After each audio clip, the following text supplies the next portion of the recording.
Ahoy, landlubbers, it's me, your Captain Vasco speaking. And, it's a very exciting time to be in chat because, we've been on a hype train roller coaster trying to get Demolition the matching set of otters holding hands emotes. We gotta find a way. Life finds a way. We gotta do it.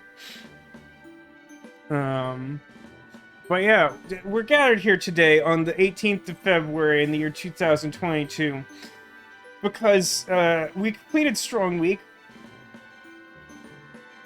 Gosh, forever alone, that poor otter. No, we will solve this. Um, but we're gathered here to play Wintermoor Tactics Club because it must be done. By which I mean, we gotta complete it.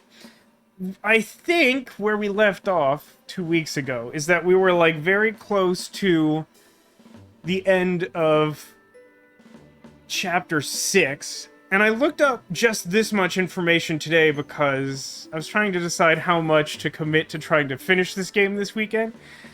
And allegedly there are 7 chapters in this game, which means that if we finish 6 tonight, which we probably will, then we have a pretty good chance of finishing 7 between tonight and tomorrow. And thus, that is the goal. So we will attempt to do that. Now, where exactly did we leave off last time?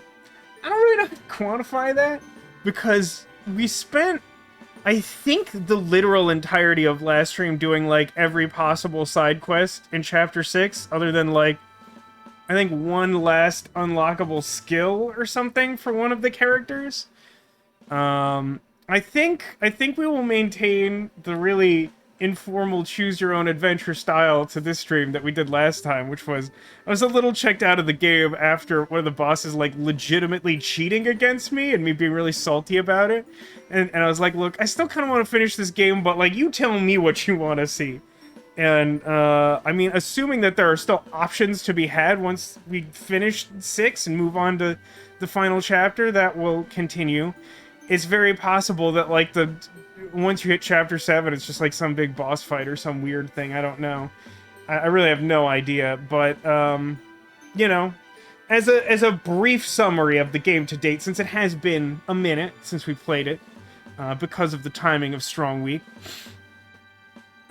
we play as essentially a group of tabletop role players at a boarding school known as Wintermoor Academy. And the bizarre Principal Enfield, decided to throw a snowball fight tournament, wherein all of the extracurricular clubs from the school were mandated to participate, and losing even one round of the snowball fight tournament meant that your club was permanently disbanded. At this point in the game, we've reached the end of the bracket, and it's us versus the student council, and literally all other clubs in the school have been disbanded. Now, along the way, some of the members of the clubs that we've beaten in snowball combat have joined our own ranks and are now CNC players,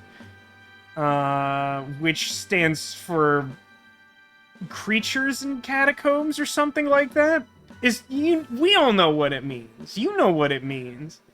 And as I said last week, we did a bunch of side quests. We learned that Baphomet, the sort of like punk goth girl from the music club, is now basically confirmed Facebook official with Jania from the Psychic Detectives Club, and is definitely the best side quest in the game so far. And I don't know if we're gonna one-up that by the end of the game, but we're sure gonna try. It's true. I have officially been referring to this as a snowball tounament, which is a reference to a very old Homestar Runner email. I don't want to think about how old Homestar Runner / Strong Bad emails are now, because they put into focus how old I have become as a human. But it is noteworthy because apparently every time the word tournament is spoken, Neko loses more respect for America, which, you know, frankly, probably deserved at this point. But yeah, I think that covers all the basics. Let's hop it. All right, it's gonna do. There it is. There it is. All right, so let's. And I almost for another time just clicked new game for like no good reason. So we should be, like, in the... Yeah, we should be in our, like, club classroom. And frankly, I don't remember what the last cat pun from the calendar was, so we're just gonna read it again. Oh, it's a cat calendar. It's got some jokes. Let's see today's joke. What do cats eat for breakfast? Who remembers this?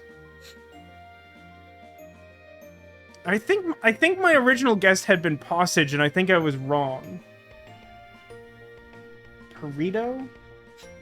That doesn't quite sound right. I mean, it's a good one. But, like, we have read this. I'm just trying to remember what it is. Does anyone remember?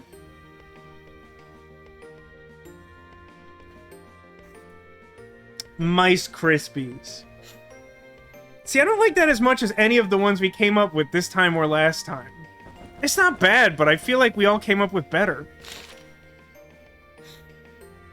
Okay, so... what do we still have to do? Oh, that's right, we added a new character last time, and I was really salty about that, too, because it's, like, way too late to be adding characters to this game. One thing that, like, the more I play this game, the less I like about it is just, like, the way progression happens. I'm just not a big fan. Like, they just keep adding characters, and so it feels like you're constantly playing catch-up instead of, like, your team getting more powerful.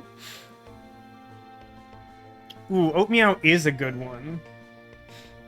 There's so many good ones. Rice Krispies aren't even, like... I mean, I guess the cereal itself is, like, a breakfast thing. But, like, genuinely tell me the last time a person has eaten Rice Krispies as cereal and not as a marshmallow dessert treat. Like, at this point, it's like I'm so disconnected from Rice Krispies the cereal. I legitimately forgot it was cereal until I started talking just then. Yeah, right? Like, if you're talking about the cereal, you kind of have to say cereal as a qualifier. I agree with you, Demolition.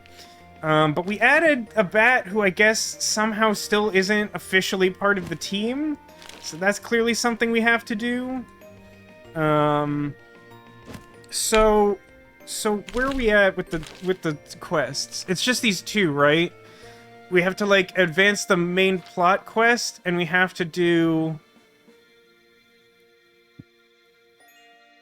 I guess this is the last introductory mission of the Bat character, and then we get, like, an equipment for him.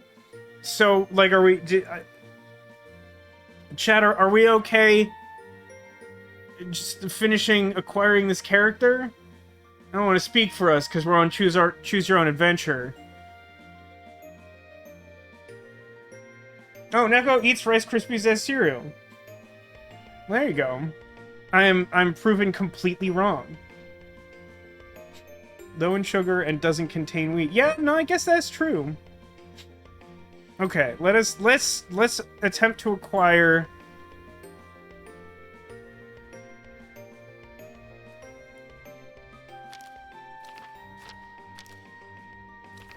Wait, it looks like... I don't know which one of these is the main mission. It's not clear to me.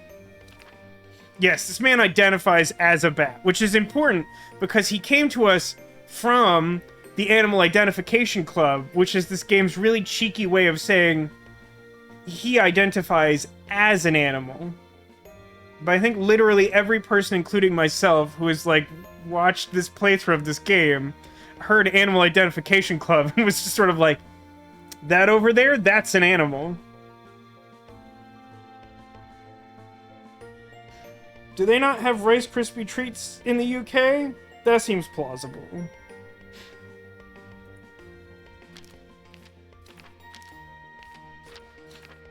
Honestly, I don't know which one of these does the thing, but this one gives a reward that's bat-related, so I expect that to give me the bat character. Okay. Have we hooked the weird bat in enough yet? Can we get back to the real campaign? Colin, don't be like that. Duncan is finally ready to face his fears. Alright, Yin. With the Hermit and Chanter unable to help you, you realize that you're going to have to cleanse the Blissful Isles yourselves. You journey towards the source of darkness, fighting your way through creeping underlings. Until Finally, you see the source of their disappearances. An enormous spider. Her legs are planted into the ground like great roots, and the darkness seems to be seeping off her into the very earth, poisoning the entire island. I do not like spiders. Oh, good thing we're gonna kill this one. Nearby, small plants emerge from the earth like some sort of horrible parody of flowers and skitter towards you menacingly. Venom drips from their fangs and sizzles as it hits the ground. They leap at the party, prepare for battle. When you work, I'm not familiar with Noodles. Is Noodles a local chain demolition? Made Rice Krispies fresh daily and had little color stickers to ID the day they were made. I feel like I've seen those. I feel like I've seen those someplace. I mean, I've definitely seen those like daily rotation stickers. They had them at Chick-fil-A when I worked there in high school.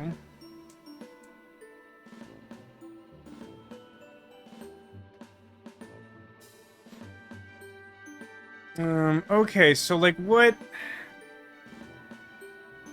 The Eight Mother is the big spider who has the attack Spread Evil, which is a ranged burst attack that does 2 damage and spawns enemies. Wow, that's horrible.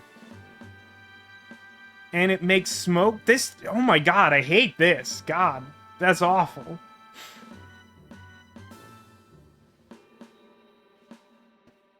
Wait, Rice Krispie door stoppers? I mean, I've not heard them called that. Are they called that because you've had ones that are bad, or is that like a regional thing that I am not familiar with? Wedge-looking shape. I've seen them as squares and I've seen them as wedges. I think squares are usually more familiar.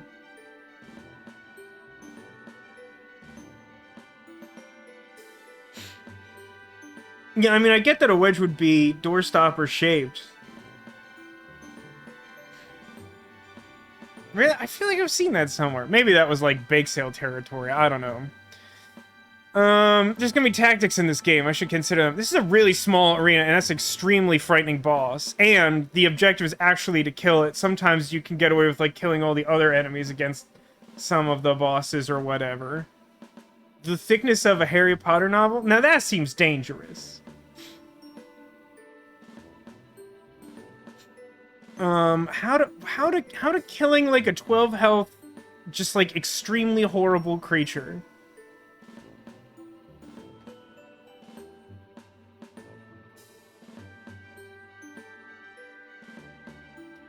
Oh, this feels like a rough battle to get right back into.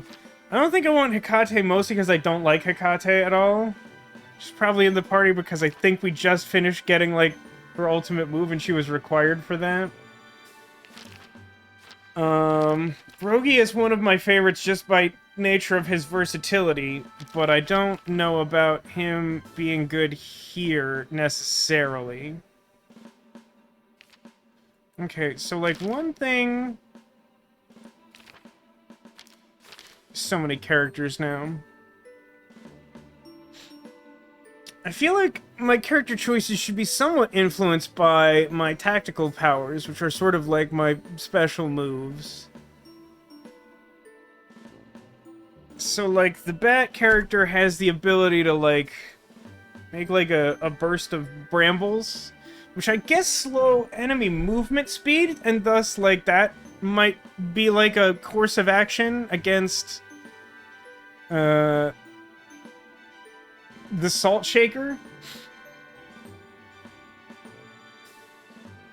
Do I have some way to deal with, like, because these things, these assassin dorklings, these are extremely dangerous. Because they, like, deal 3 damage, but also deal an additional 2 damage when it's your first hit. Which, you know, ideally you're not taking so many hits that matters. So, like, these can, like, one-shot at least the mage. I think everyone else has at least 6 health. But, like, they do a bunch of damage. So, like, I would like to deal with them.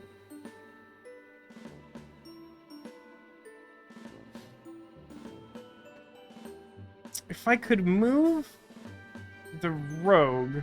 enough to, like, push the Salt Shaker here and then do the Bramble move here, that might be something. I do feel like I want some push and pull ability, so I'm inclined to say Rogi's on this team. Just because, like, it's such a small space, I want to have, like, control over that.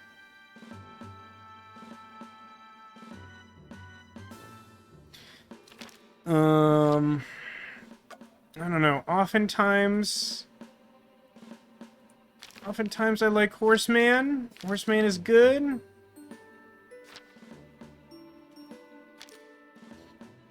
But, like, is this arena too small for him to be helpful?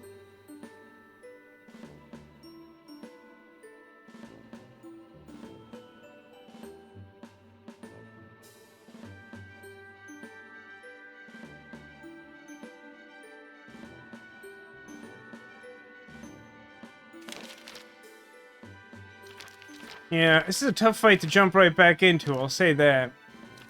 I don't need the chaining. Or the magic attack? Who has armor here? Does anyone have armor? Oh, like, duper physical armor, huh? That's not great for me. And these guys have sub-magic armor? And the boss has magic armor? Hmm.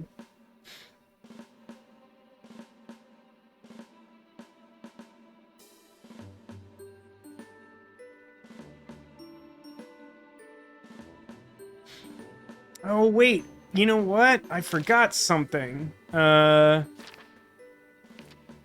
got something really cool last week for Jania, which is like some weird special move where she can, like, make people do more damage and then get an extra attack in a row if they kill something with their first attack. Yeah, power word Persevere. Maybe that would be good.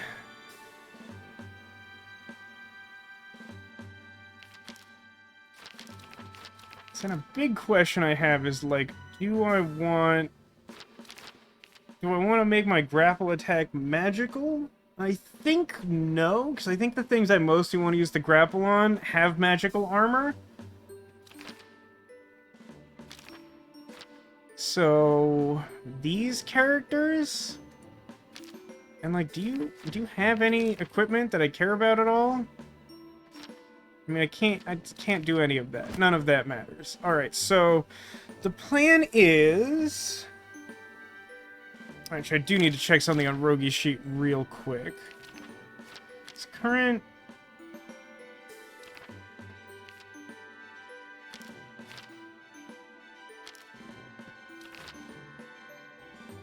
Okay, he has the thing that gives him extra movement. So his base move is 4.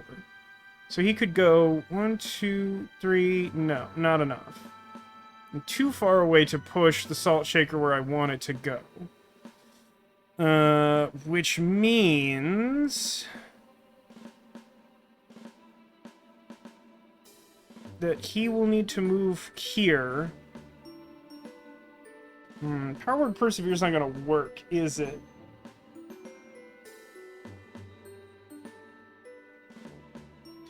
Unless...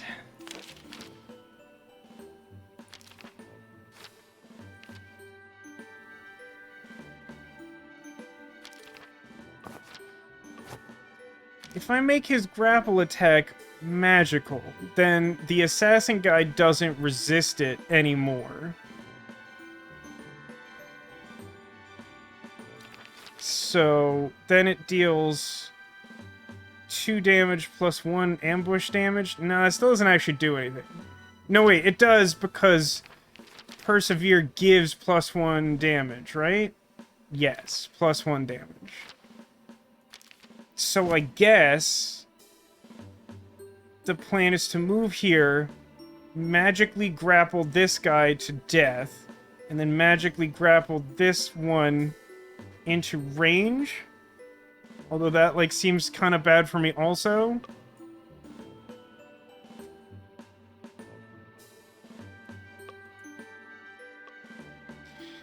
Yeah, I mean, we're just gonna try this out, and frankly, it's probably gonna be bad.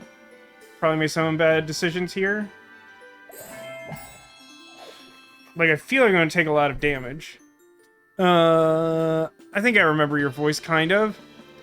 I can do this, even though that evil spider kind of creeps me out. Don't worry, it's just a salt shaker. I could beat a salt shaker, I think. It seems like the spiders have some sort of acidic bite. Take care getting hit. This venom may be more potent than you're used to, seeing as that character hasn't played this game before ever. Oh, somehow 4 spaces is enough to move 5 spaces? So, like, numbers just don't mean anything in this game, right? Is that the correct takeaway from everything? So... I mean, that's slightly better. Because, like, I could do this. No, wait.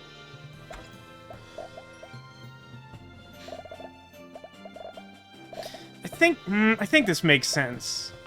So I think I want Jania to Power Word Persevere on Rogi. Okay, and then Rogi moves to here and does the regrettable choice of the magic grapple, which I think is just worse now that I can move further than I thought I could. But this will kill one of the things targeting us, which should help, like, a little bit. And then I get an extra attack because I killed something with the first attack. And so I push the Salt Shaker into position with the assassin characters that I don't want to deal with. And then I use your special ability. What's the... Okay, so I'm not in range there. I'd be in range there, but that seems not great.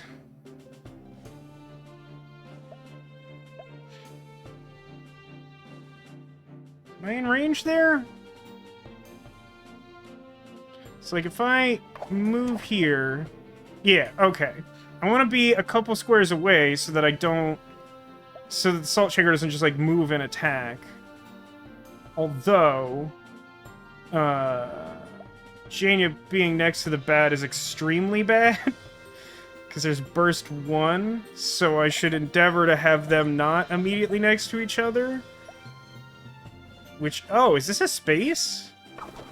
For some reason I thought that was blocked off. I think that... it's not really ideal. But it might be better. My other choices would be like, that's just right out. Like, anything that's immediately next to the Salt Shaker is just obviously bad. Yeah, I mean, I think the best thing I could do is move here. Like, if I understood all of the moving parts before making any of my decisions, there's probably a better way to do this. But we're just gonna hope I don't die horribly and expect to die horribly. Does that sound right? Sounds right to me. Alright, and then I can do this, which... does literal no damage to that because it is a physical attack. But I can, like, damage the boss some. That's neat. Did it also give a tactics point? If it did, that's kind of fun.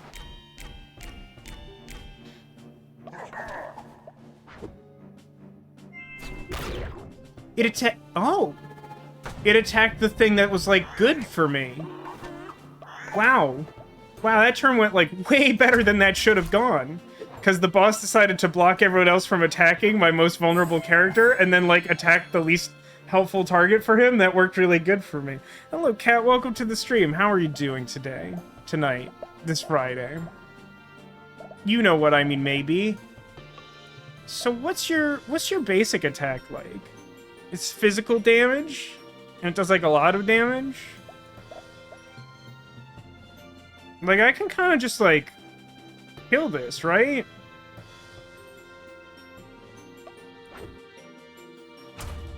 I mean, I do a physical attack here, and then, like, Rogi goes up and...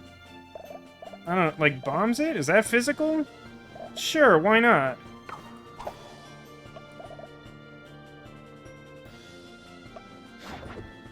I think just killing the boss ends this encounter based on the description, but I want to use double tactics points for it checks off a thing on this completely pointless, like, par scale.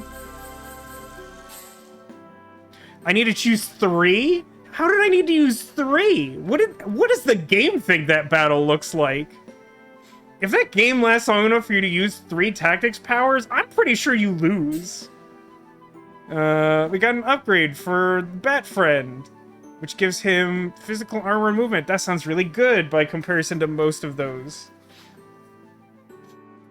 The spider collapses into smoke, and her dark essence seems to evaporate in the newly bright sunlight.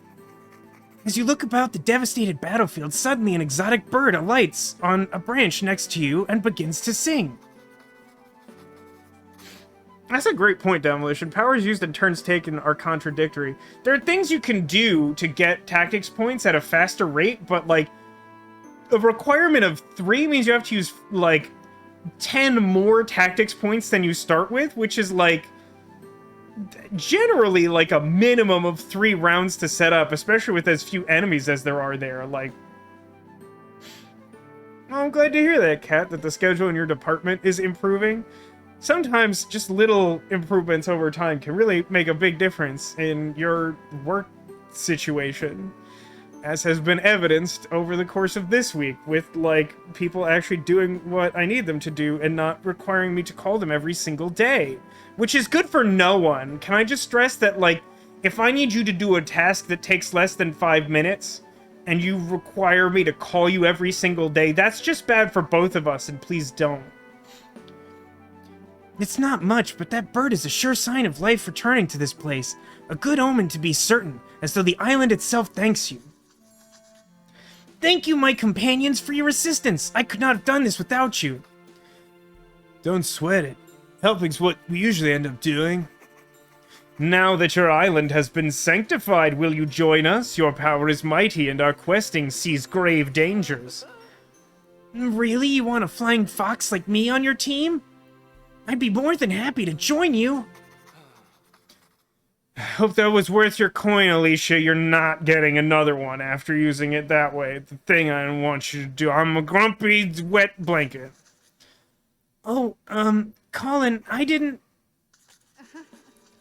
So, Duncan, what did you think of your first adventure? That was a lot of fun. Thanks for letting me join. Maybe once we find Avery, they can try it too. It sounds good. Let's concentrate on one thing at a time. First, we have to defeat the student council. Then we can have a talk about standards for who we let into the club. Great, we have this character now. I hope you're ready to help us fight, Duncan.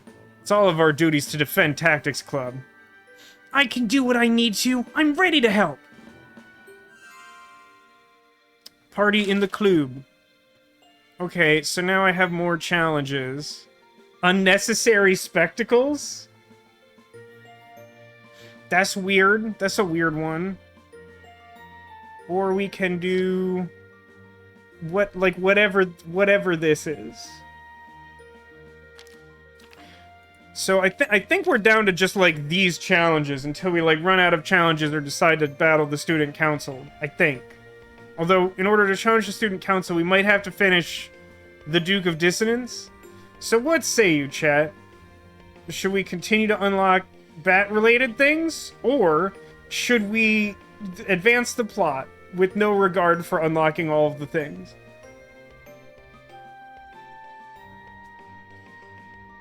Evolution said, manager had a task since November that they didn't do. Signs it to him this week. Message someone to contact the dealer and they take 3 days of constant reminders. That all sounds very familiar. Alright, it's bat time, agrees chat collectively. I mean, maybe the bat equipment is better by default because you get it so late? Not sure. I will agree with you that, like, at least on paper, the ones, the, like, equipment and, like, abilities that we've seen that are unlockable for the bat seem better than, like, a lot of the ones we got early in the game. Wow, this battle also wants us to use 3 tactics powers, although this arena seems like it is much more suited to that task.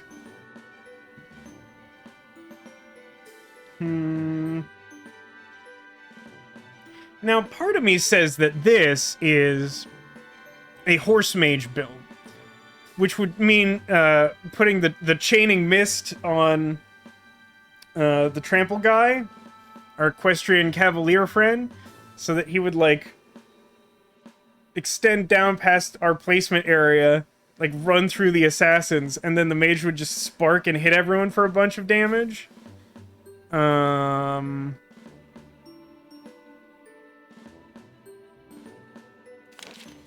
don't know if that does enough damage to kill them, because if it doesn't, it seems really bad. So in order to get that ability... I know Trample itself gains chaining too. And this makes the Magimist. And horse paint is horse paint. But like this sounds plausible in my head brain. But we may want to adjust equipment on her. Spark gains friend focus, so it chains her allies without damaging them. Plus 2 tactics points. What's the other option? I hate ground effects. I want to avoid them because they're very bad. So I'm pretty sure I want Cavalier and Mage. I'm not sure who I want as third character. Rogi might not be bad because he can sort of just reach out and like grapple the archers. And also is just like quick enough to like move around the field really effectively. I feel like just the grappling hook and the base speed make Rogi, like, easily the most individually powerful character.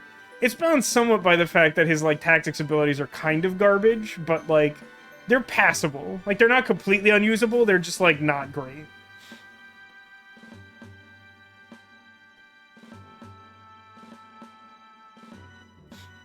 So, for the sake of not spending like 1,000 years planning, I might just do that. So probably would be minus... Oh no, yin is required, huh? Okay. I guess we are doing the bat one, right? I sort of lost track of that for a second. Okay. So I feel like it's really important to have mage and horse guys. So I guess third guy is bat. I'll have to figure out what bat is doing. It's unclear to me. Hello, Katane, and welcome officially to the stream. I hope you are doing well. Thank you for your gift subs earlier. It's very generous. Here, have one of these. The bonus objectives is keep Yin alive. Ah, yeah, but 2,000 IQ is to not put him on the party, and then he doesn't die, right, anime? You understand what I'm saying? It's technically strategy. So, what's your targeting behavior, Archer? Opponent nearest to me.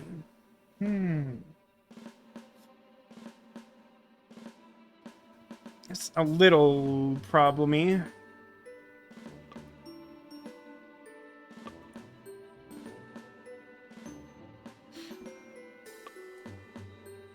So what is your movement is 3. 1, 2, 3. And then, how does trample work? Range is 4. 1, 2, 3, 4. That's not ideal, but that's the best I can get, and it's very good.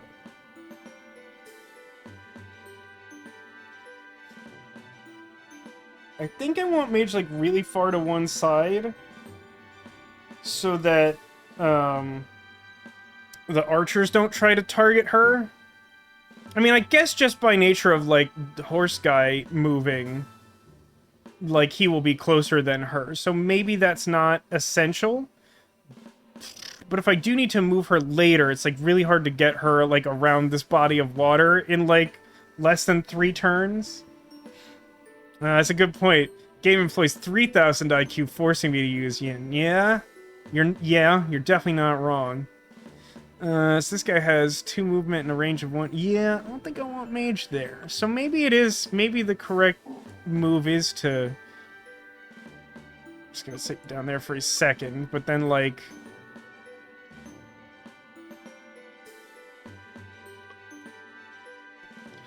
Then what am I doing with you, Yin? So you can...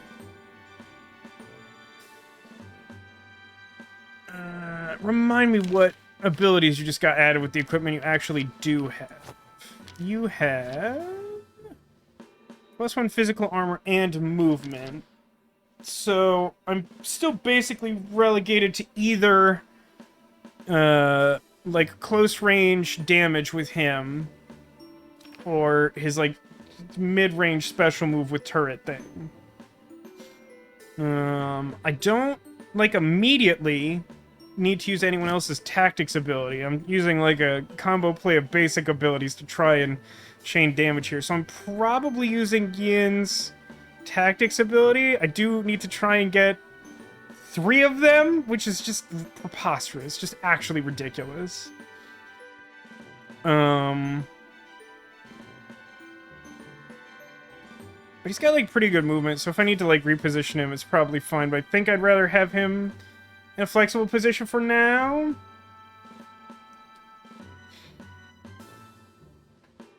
Sorry, but I'm having so much trouble accessing the streams, Neko. I really don't know why that's the case. It sounds like your internet got improved. And I don't know, it's like you're having problems with like the graphics card on your computer? And black screen on mobile? That's odd. That's odd. Let me just double check that I have the right equipment on people, but I think I did that. So you have the chain, which is good, and I want that. And you have the... I mean, I don't know that I would ever want inspired, but it's fine. Might as well have it. Unless, like, one of these is good. On his basic attacks deal +1 damage if they have 3 or more targets. Is that something I want? Because that would mean that her basic attack does 3 magical damage? It seems like overkill, actually. Because, like, I'm only gonna get that triple chain on the first attack, and, like, Cavalier should be, like, doing some work there, too. So I'm gonna say we did it, and then we're gonna do it. Does that make sense? Ooh, again, inability to calculate movement because numbers in this game are meaningless. Suggests that this attack will be more powerful than I had anticipated, which is good. So, like, look at all that mist. Oh, interesting. So, because his attack now chains, it does damage to an enemy, like, 1 square ahead of him when he stops moving. But by nature of the fact that his attack has a property that gives it, like, the magical mist modifier, it, like, puts mist where he didn't go, which isn't in the flavor of the ability, but, like, is cool for me. So, like, hypothetically, yeah, this kills, like, literally every enemy on that line. So, like, I feel pretty good about my starting point there. Like, this was my main strategy going into this, and this attack kills, like, 5 enemies or something. And, like, some of those are, like, real bad enemies, so, like, that's all pretty cool.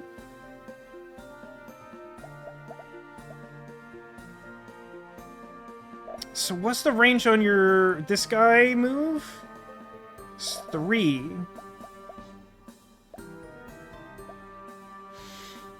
So the problem, I guess I want to attack this square, which means I'd have to get like right up in like this guy's business. And physical armor, which doesn't help against this guy, and he can do fire and a 3 damage magical attack. Can I... what if I... doesn't quite do it. I've sort of moved Horse Guy into the exact position I want to, huh?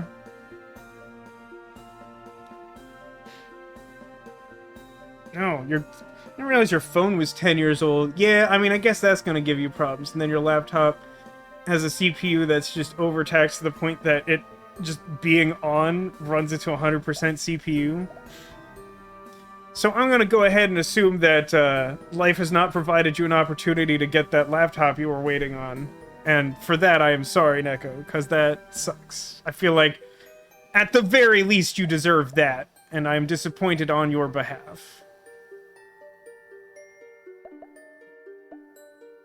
Yeah, I mean, I really gotta, like... put myself on the line if I don't want to...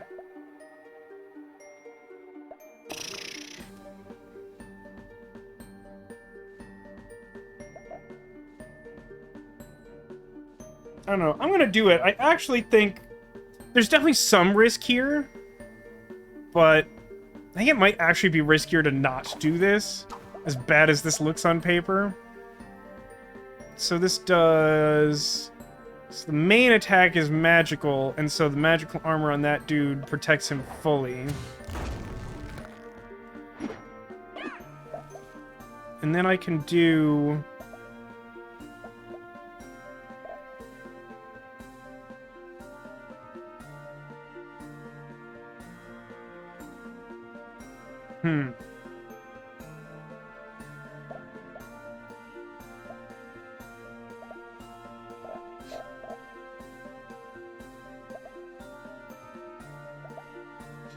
I guess if she's gonna move to fire at the turret... Well, I don't know. Maybe it's better to keep the turret around here?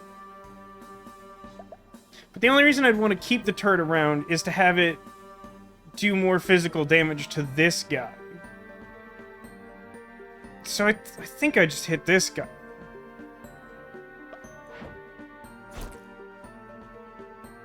Like, this guy's the problem spot. I'm gonna take a bunch of damage and be upset about it. And unfortunately, neither one of them takes Bramble's damage because Bramble's damage is magical. I think that's how line of sight works, but I'm just gonna ignore that.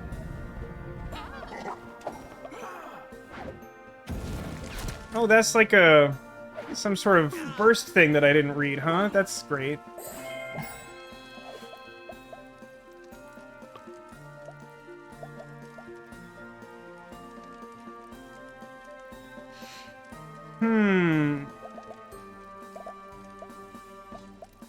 Okay, hold on a second.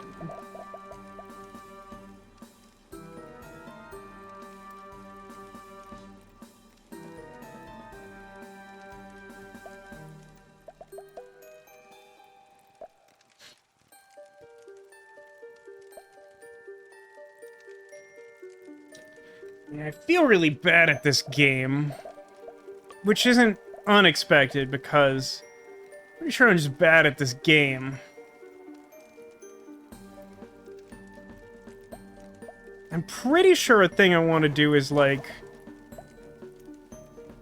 trample this way to create, like, a big, long mist chain.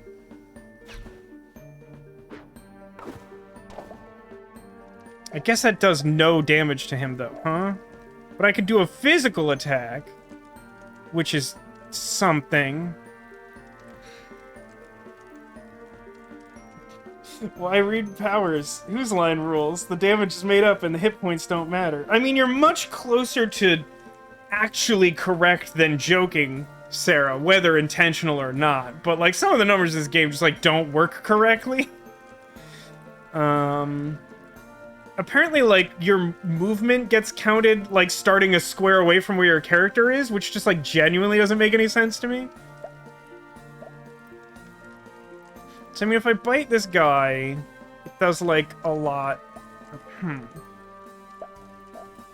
Okay. I'm gonna reset this turn because I think I'm wrong about the best way to do this turn. I think the best thing to do is... This looks terrible on paper. I think you kill this guy with physical damage.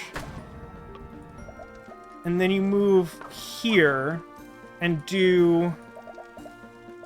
Oh, that only hits one person, huh? That's, like, pretty not great.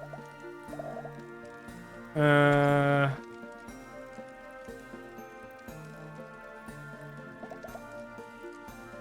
I mean, that doesn't really help.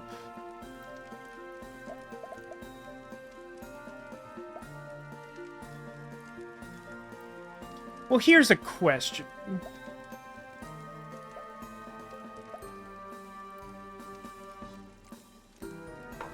Would the game let me attack here now that I have chaining? It does for some reason.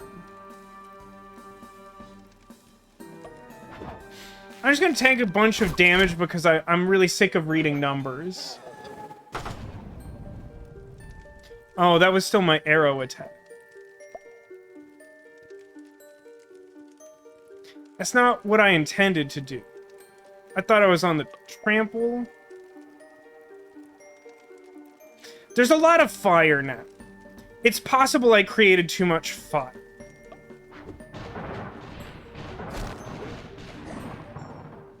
And, like, Yin's gonna take some fire damage, because I'm just like...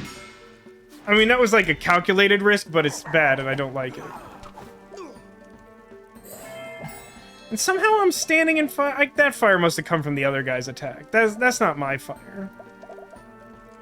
Oh, was that Bramble's damage? That's, like, way worse for me.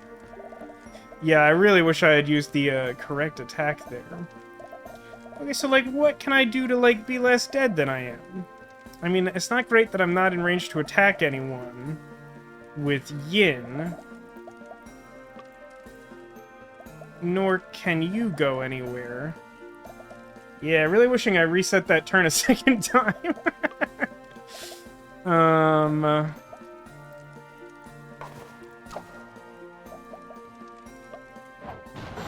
I mean, basically, we're just not gonna hit par for, like, literally any category that isn't... Yeah, I mean, like, I'm just gonna move to this safe space. Can move to, and then range to? So he could, like, definitely hit both of us there. So in that case... What is it? It's... Oh, it's arc. It's not burst, it's arc. Unfortunately, it's unclear how arc works. Arc is, like, maybe the single most confusing word in this game. Because it just doesn't... Like, it's an arc on squares. And it feels like it doesn't work consistently depending on the way characters are facing.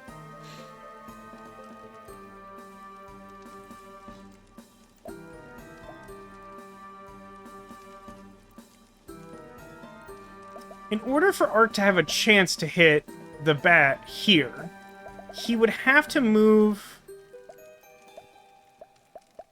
what I'm understanding to be at least 3 squares away, which supposedly he can't do. So, like, I think it is safe to move here, but I will be proven wrong and be upset about it.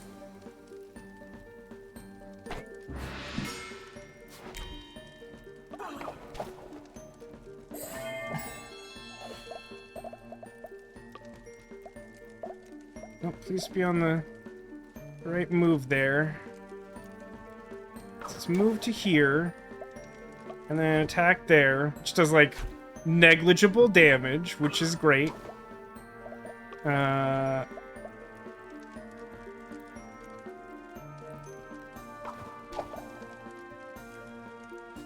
This will do A damage, which will mean I get a tactics point.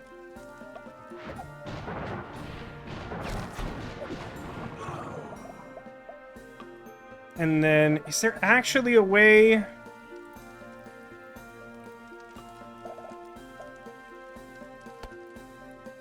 Shift.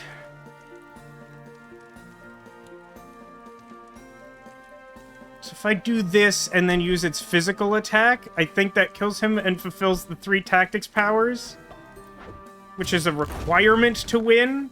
I don't actually know what the game does if you don't meet that requirement, but it's... Sure. For some reason, I was pretty sure I had to use the attack from the seedling or whatever. It's fine. I failed that one on damage, but it turns out that that doesn't matter at all, so I don't care. I got unnecessary spectacles for my bat.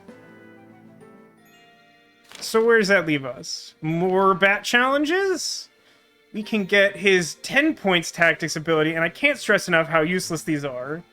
Because even when you maximize your build for gaining tactics points, it's just unrealistic as an expectation. But what does it do? It bursts 2 and summons Super Sprout, which I assume is better than Sniper Sprout? Is that what the thing is called? Alright, chat says more bat, so I guess we will do more bat. I don't know if we just, like, have enough challenges to, like, unlock all possible things for him.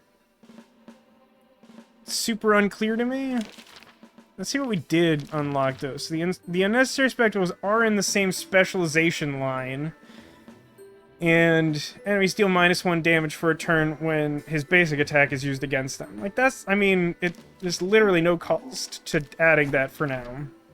And so specialization is Sniper Sprout attacks taunt targets for 1 turn. That seems okay.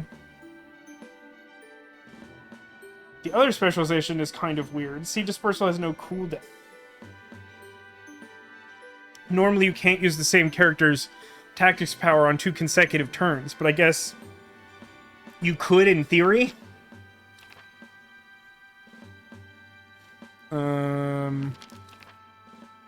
But yeah, for now we move faster and have armor and bite and make them do less damage. I mean, like, yeah, that seems like a pretty good build. Okay, but, like, what do we actually need to do to, like, win? There's, like, way too many sorcerers. Just, like, way too many. It feels like we definitely need physically focused characters. Does that mean you can fill the field with plant turrets? No, for 2 reasons. One, I think there's a stipulation on the ability that says you can have either 2 or 3 active. Summon Snipe Sprout. It dispels the oldest Snipe Sprout if you have more than 3. So there's like a hard limit coded into that attack. But also, it would just require so many tactics points for that to be true that, like, it would be difficult to conceive of the battle configuration where that would actually work the way you want it to. But I like where your head's at. I like how you're thinking, anime. You're right up there with me trying not to use the character in danger of dying in the mission where you have to use him. Because it's a great idea, except obviously the game doesn't let you do it because it would be too cool. So, yeah, like, definitely physical guys. What is the... Do I have to kill everyone? Do I have to kill, like, double 8 Mother boss? Because, like, these things are horrifying. Like, either, like, 2 of these or, like, 4 of these and any other enemy. Like, either one of those sounds absolutely terrible. I'm super not into this encounter at all. I mean, if we're looking for... Frown. It's a way to get more targets for the AI to focus on. Yeah, I mean, like, the taunt ability on them is pretty cool. Also, the fact that some of them just, like, naturally attack them aggressively for some reason is helpful. Yeah,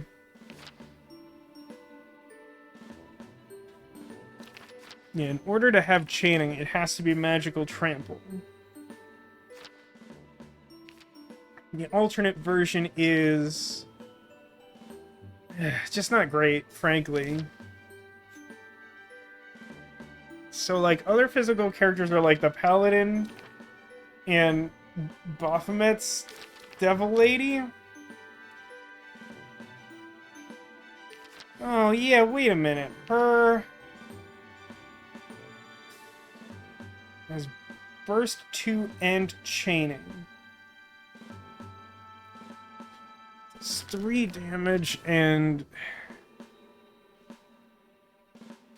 Oh no, Devour Soul is the thing that gets affected. So... Oh no, Devour Soul is added? That's the specialization thing? Deals plus... No.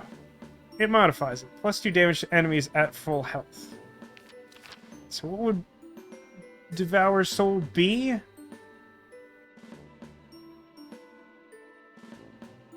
As ambush, it gives plus 5 tactics points if the target is KO'd. So it does, like, 4 physical damage? Does that do anything? No. Because it doesn't do extra damage if they're already damaged, and it doesn't kill them. It doesn't do extra thing. My brain hurts trying to think about this, but the interaction isn't good. 6 damage before defense gets calculated. Is that right? Hang on, is that right? Because it has 2 base damage, and then ambush is added, and I'm pretty sure that that's what this is. I think that this is the same thing as I don't think those are stacking. Let's actually try to prove that point. If I do that, it no longer shows ambush. Yeah, so like it's +2 total, not +2 inherently, and then +2 on top of it. It's kind of a confusing way to demonstrate it, but I'm pretty sure this only deals 4 damage. Which is annoying because that's just specifically unhelpful. So alternatively... No, but Soul Vortex then becomes a magic attack, and then is hot garbage. Magic, magic, magic... Why is only Devour Soul physical? Aren't you a brawler? I don't understand why all your stuff is magic. Does one of these change that? Stuff gains chaining. Ugh. Ugh. Why not use the same symbol as specialization? Excellent question, anime. This is a very good question.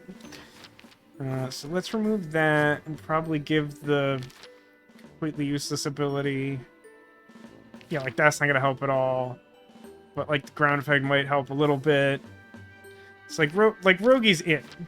Rogi is it, but because of the way these guys are positioned, Horse Guy does, like, nothing here. But I don't...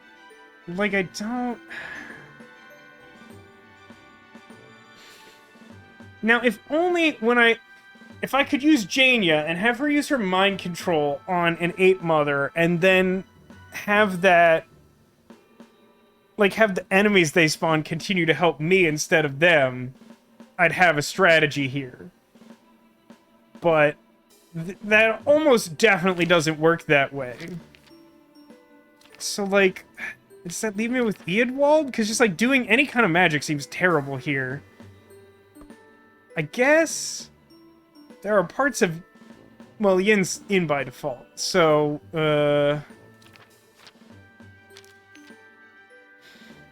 Are all your things physical? No, Smite is magical, which is annoying. Because that actually seems like it would be super useful. Actually, it's not, because I always think that Daze does something good, like it would do in, like, an actual tabletop RPG, instead of making them, like, lose a movement.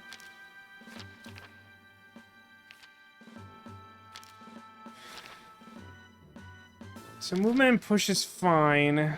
Basic attacks deal +1 damage when adjacent to 3 enemies. That's probably not going to be relevant here. Is there a reason I would want this? Rigid Strike becomes Hammer Hook. More pulling. That might actually be something to consider. Don't want to make more attacks magical. That sounds bad. So that would leave me with... Basic attacks cause enemies to deal 1 less damage for 1 turn, which is okay. And Eadwald basic attacks give +2 tactics points if he was attacked, which is, like, fine. Him losing movement kind of sucks. But I think having the, like, pseudo-grapple is good. That does replace his basic attack, though. Which means that, like, there will always be enemies close to him.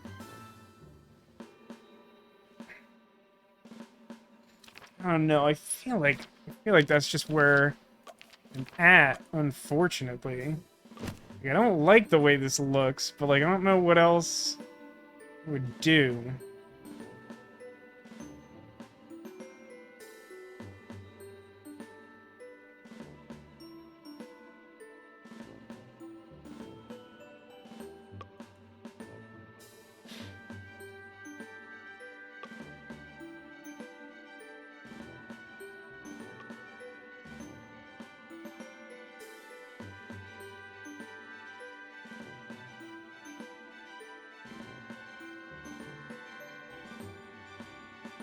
How does this dude not have a taunt ability in any way to give himself defense? He does actually have taunt, but the taunt isn't very good for the other reason that you state, that he doesn't really have a way to, like, actually improve his defense.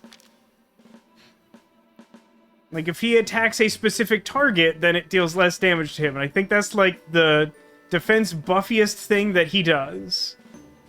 But, like, yeah, especially in this configuration... I mean, his basic attack always has taunt, which means they have to attack him. But the thing that sucks is, like, there's no actual benefit to targeting him unless the enemy is, like, a physical attacking enemy that does less than 2 physical damage. And an enemy like that, like, doesn't show up this late in the game unless it's positioned such that you're supposed to kill all of them with some single attack or something.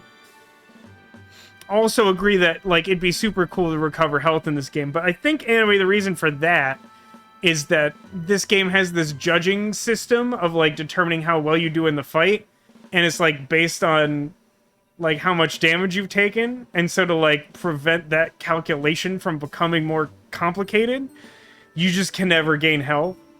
Which, like, might be one of the reasons why I don't like the like, higher level play in this game, is because, like, I would definitely choose, like, a tanky defense style in this type of game. And it's, like, specifically, like, the one main mode of play that's not really available. There's, like, a little bit of everything, but not that, and that seems like the first thing I would do.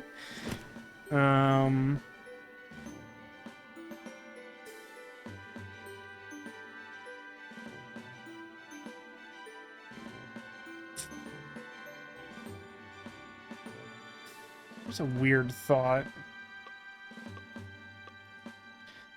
So if I moved you here, and then pulled, and then I moved you here, and then pulled, that really wouldn't do anything, right? That would just be like a weird waste of my time, probably.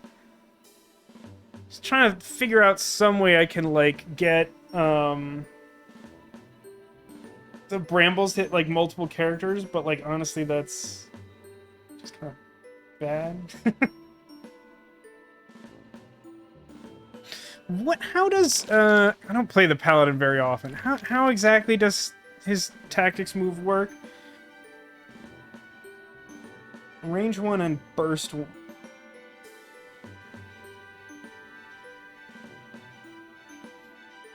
So he can target...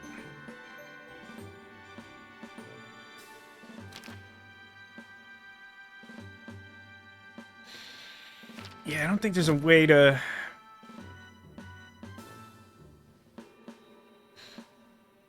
I could, like...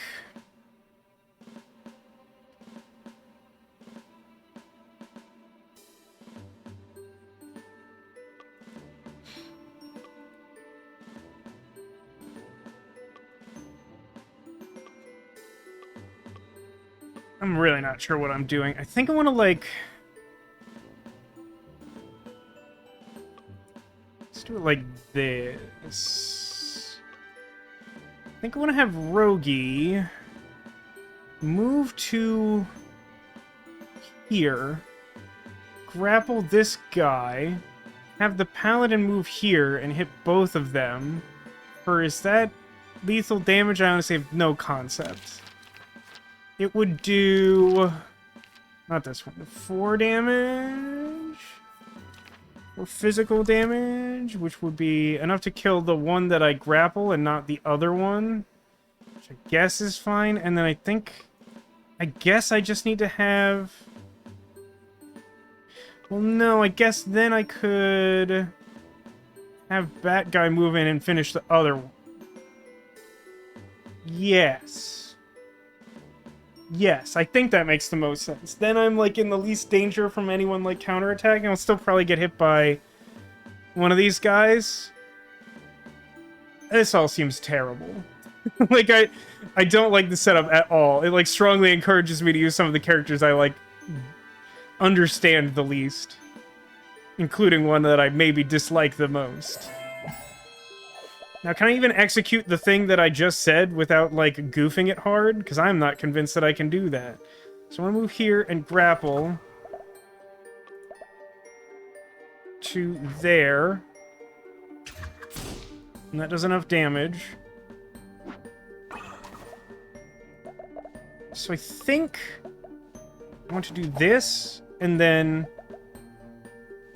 yeah. Attack there. Which hits both of them, and uses a tactics ability, which the game wants me to do. And then... Just eat him. Just eat him up. Drink his milkshake. Okay. So I think that gave me extra tactics points, which is good, because I will probably need to use lots of tactics abilities in this fight. Oh, the range on that is unholy. Okay. I hate that, like, a lot. That is bad. I really didn't think...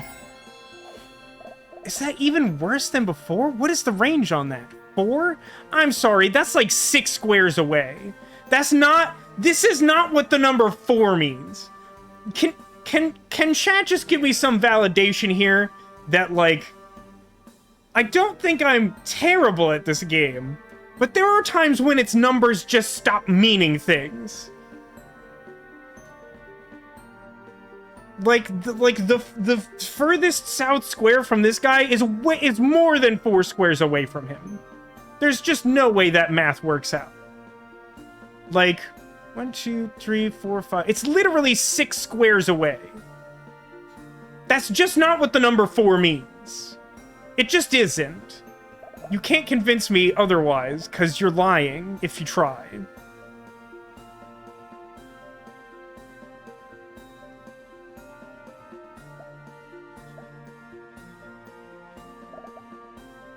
So, if I move here and grapple... Oh, no, wait. I can't use his tactics ability on 2 consecutive turns. Is there a different thing I can do? No, because that's like the main thing that's good.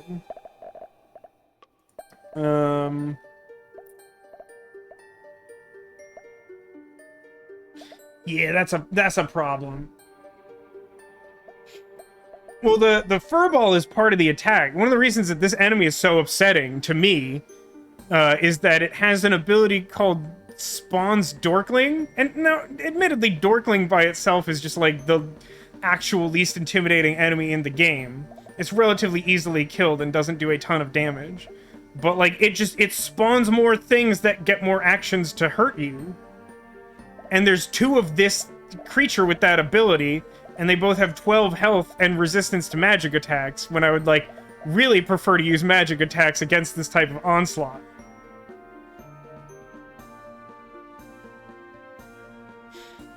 Well, I don't think it's targeting like, there wouldn't have been this enemy to target the first time. Plus, like, this square here, in particular, like, if the game is indicating that it is able to target that square, and there's just, like, clearly not an enemy there to target, or me. Currently, it's blocked from targeting Rogi again because the enemy's in the way, which I guess is supposed to benefit me? But, like, frankly, this all seems like nonsense. I really have no idea how I'm meant to kill 2 of these. That sounds insane to me. So...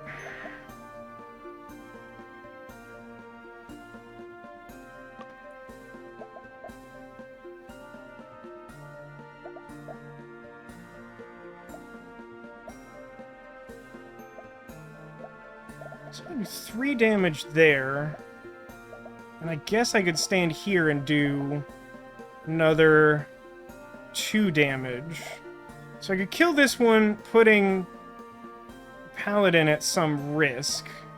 I think that's okay. I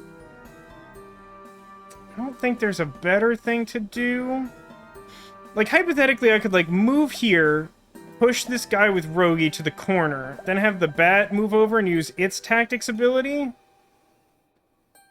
But, like, it's not gonna do very much damage because the initial Bramble Burst thing is a magic attack, and it does, like, 0 damage with the amount of magical armor these guys have, which just sucks a big one. So, like, because the Paladin, without a certain one of his upgrades, it doesn't have enough movement to get anywhere near this guy. Like, I kind of have to rely on Hammerhook if I want him to damage, like, literally anything. He can't even get in range to physically hit this guy. So I think the best thing I can do is, like... Yeah, I definitely intend to... I definitely want the bat to, like, try and hit both of these with the bramble, which will do a minimal amount of damage to them. But the consideration there is that he can't do it right away because I don't have enough tactics points. That requires a full 5. Currently we're at 4, so I'm trying to plan my other move first.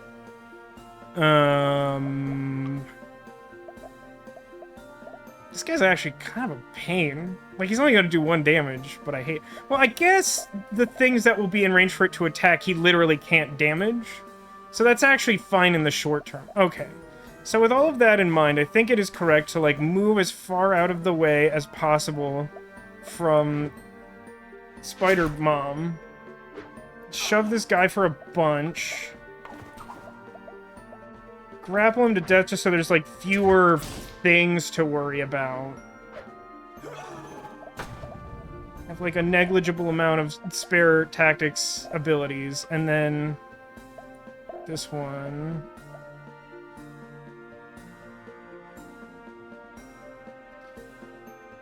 I mean, yeah, it sucks, though.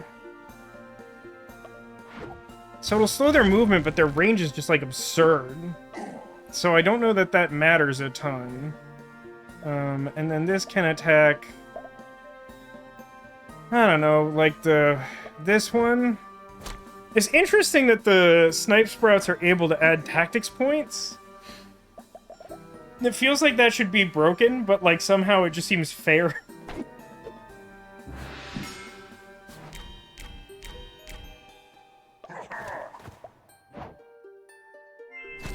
So I like that, relatively speaking. It does still spawn, like, an extra guy. Like, he bites and isn't capable of doing damage, which is according to plan. Then there's this guy who sucks and I hate him. Does a whole 3 damage. And can suck an egg. As far as I'm concerned. Welcome to suck an egg. So...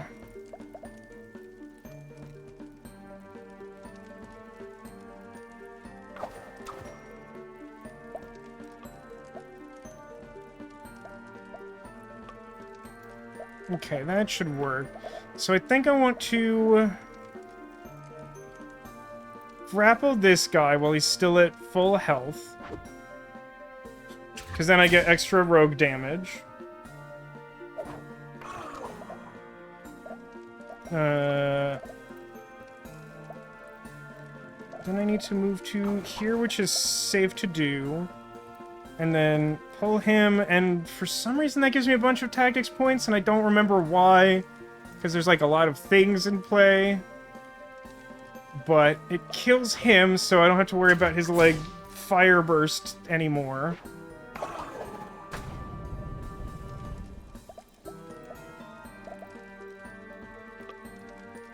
Unfortunately, I don't have the equipment necessary to do the, like, repeatedly use Snipe Sprout's ability. So I can't use the Snipe Sprout this turn, which means that I probably want to go here and eat this thing. Not because it's threatening to do damage to anyone, but because that should give me extra tactics points. And also keep me out of direct line of fire of Spider-Mom. I'm feeling like I picked the right party for this, and I still hate this encounter. So everyone wants to attack me, and they can just attack me around the corner infinitely, because these are just the absolute most busted enemies in the entire game. Like, just absolute garbage, frankly. Oh, are you out of range there? Why are you out of range there? Oh, I guess you just are, huh? Spider-Mom, the hero we deserve? I feel like I did something to deserve Spider-Mom, and whatever it is, I'm sorry. I apologize sincerely. Ugh. No, cancel. I'm trying to switch characters. Controls, get out of here. The stupid Paladin is just so useless. Like, he's so slow to move. Like, taunt is absolute garbage. Like, I just...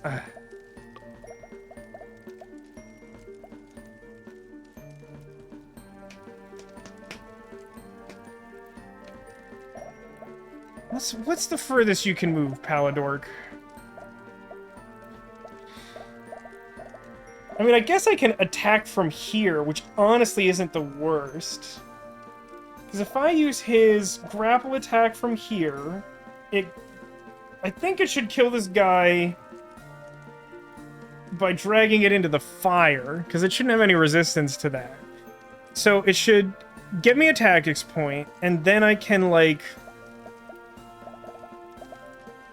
Snipe Sprout and Smoke Bomb, maybe? I don't know if that's good. Alternatively, I could try to do, like...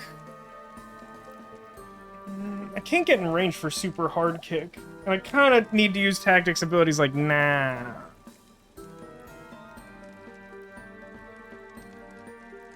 Is there a world in which I would want to, like, grapple this guy closer?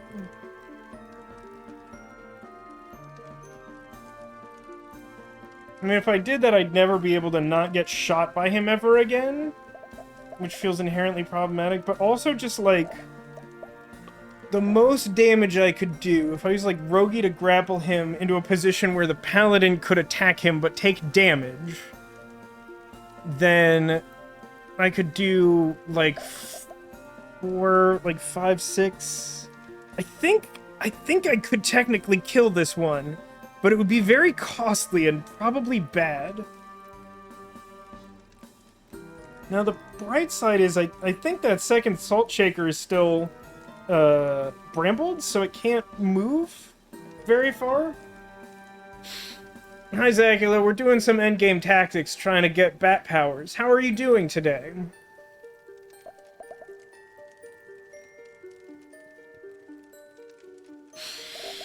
Is it worth it to kill one of these? Fire is... lose physical armor, take magical damage. So I would take the damage. So Paladin would go down to 4 health. I would also lose the physical armor, which honestly might matter.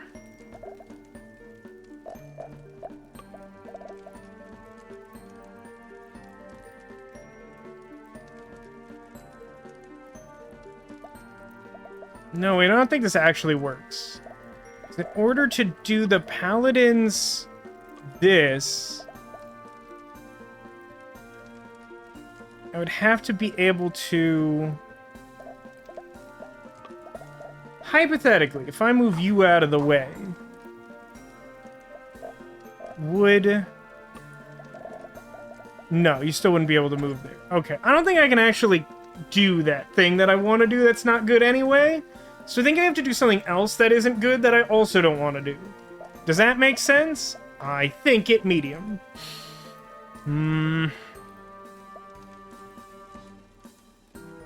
It's possible the true purpose of this isn't to get you to use Snipe Sprouts better, but it's to get you to, like, learn how your equipment works by constantly generating stuff you can one-shot with the bat to get bonus tactics points. What's the actual base damage of, like, Super Doom? Okay. So, like...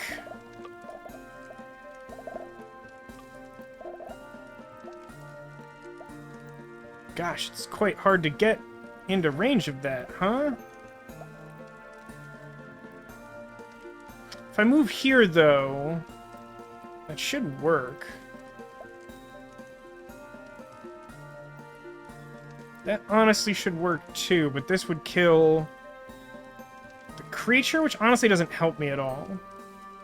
So I think I want to stand here so that I don't have my own attack damage reduced by the smoke. And throw a smoke bomb over there.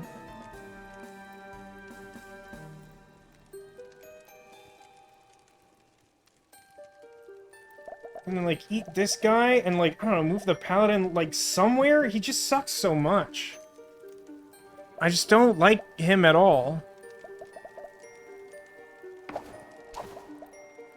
But, like, yeah, I mean, that does what I'm trying to get it to do. Which is also, like, not overlap the brambles, because the brambles are helpful for keeping this thing away until I've dealt with the first one. And the smoke should mean that, like, its attack doesn't do... How much does smoke reduce damage? Hey, how much does smoke reduce damage? 1. So that would mean that its, like, ultimate laser of Spider Doom does, like, 1 damage, which is, like, a lot less upsetting. And it would also not do any damage to 2 of my 3 characters. So, like, that's promising. Yeah, it should be fine to do this.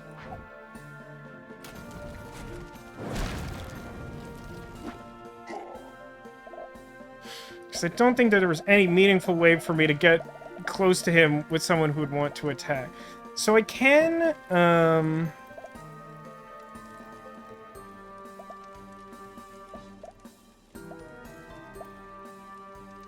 like, go here and do, like, 2 damage to this boss, but then just, like, be right up in his business. But that should actually be fine. Because his attack doesn't do damage to armored characters anymore. But the question then becomes, like, what do I do with this idiot who sucks and I hate him? He can't get in range to pull this guy. I guess I just... Yeah, I mean, I guess I just pull this one. Just get him out of the way so he doesn't, like, attack Rogi or something for some reason.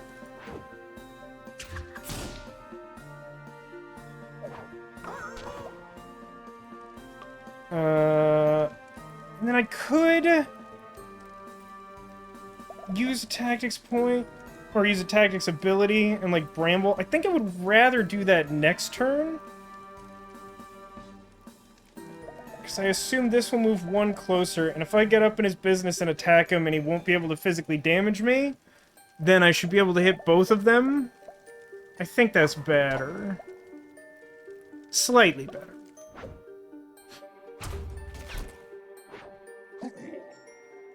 It also gives me extra tactics points because he's in smoke, which is like a nice small bonus. Thank you, Katane. Appreciate it.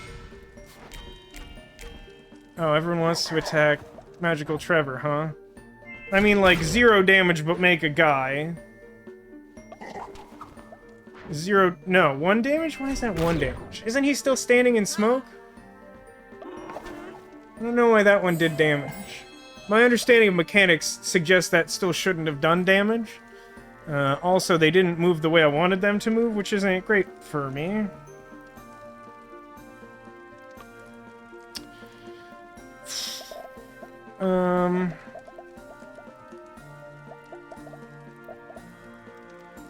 So I could move this guy out of the way and have Rogi, like, pull this idiot closer. And then, unfortunately, Paladin just, like, is physically incapable of doing anything helpful ever again.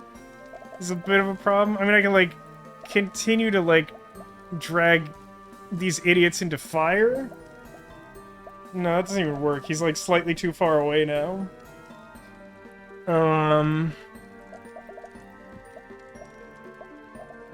Have I mentioned that I just hate this fight? Like, a lot?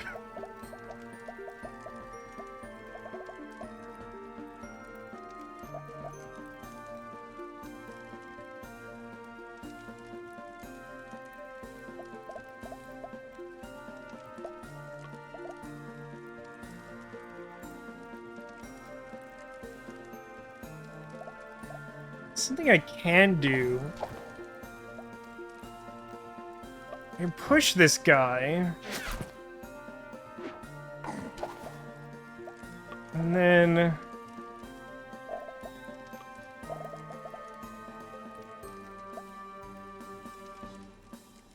move to a space where I'm not in smoke. And then bramble the bosses, which should kill the one. Oh no, I don't need to be this close. I can be here. No, I need to be that close for reasons. Yeah, I need to be that close. So move to here. So that takes out one boss. And then the other one is, like, stuck in a position where they can't move very easily. I have no idea what the constraints on this battle are, but this is, like, easily the most... Oh, wait a minute. It looks like killing the boss that spawned the little extra dudes killed all of its extra dudes. Which I don't think is stated anywhere, but is, like, kind of interesting, I guess.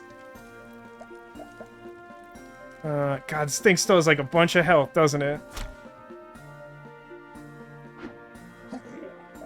I mean, I'll never get to the battle, but I'm going to start moving, I guess.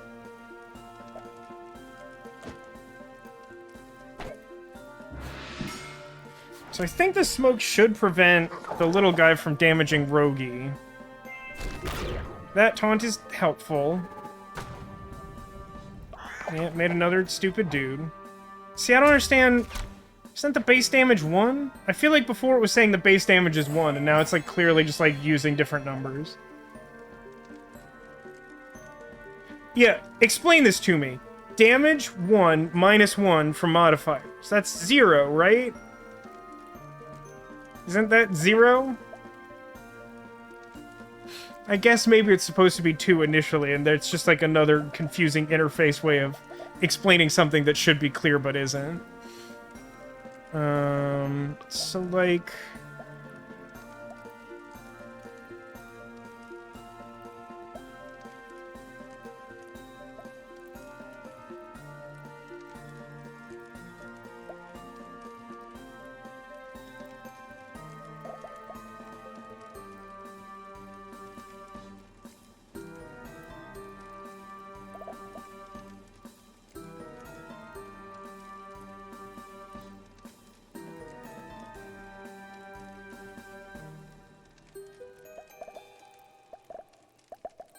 I think...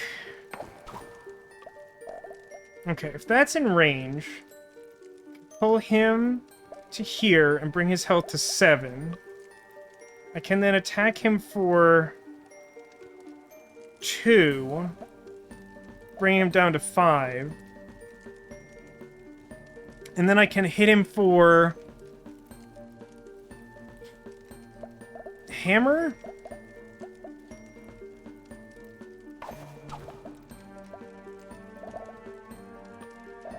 I think I can actually do that.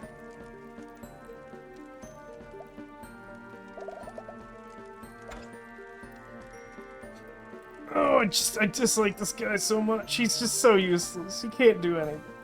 He's like me. He's like literal me in a fight. He gets like winded immediately, and his special attack is good for something, but not for something good.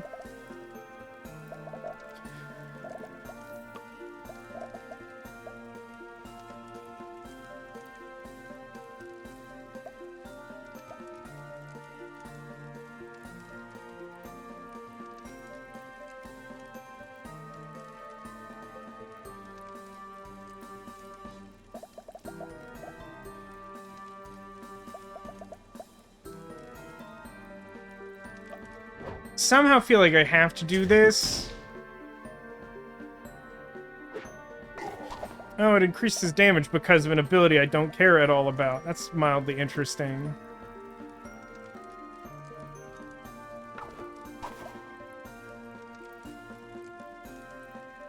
So if I attack him, I think his base damage becomes effectively 0 because he will want to target the bat and cannot successfully do so.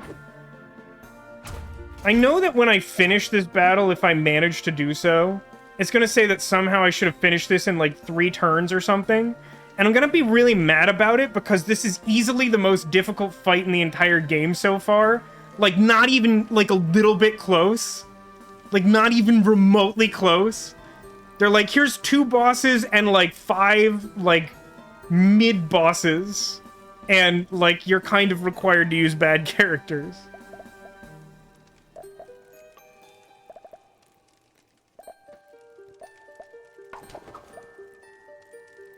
I mean, I can, like, ding him for, like, a little extra damage here in a way that's not meaningful, but Seems better than, like, hitting this nobody do nothing. Actually, if I make him taunt the paladin, then the rogue doesn't take damage. So, like, that's actually relevant. It's not good, but it is relevant.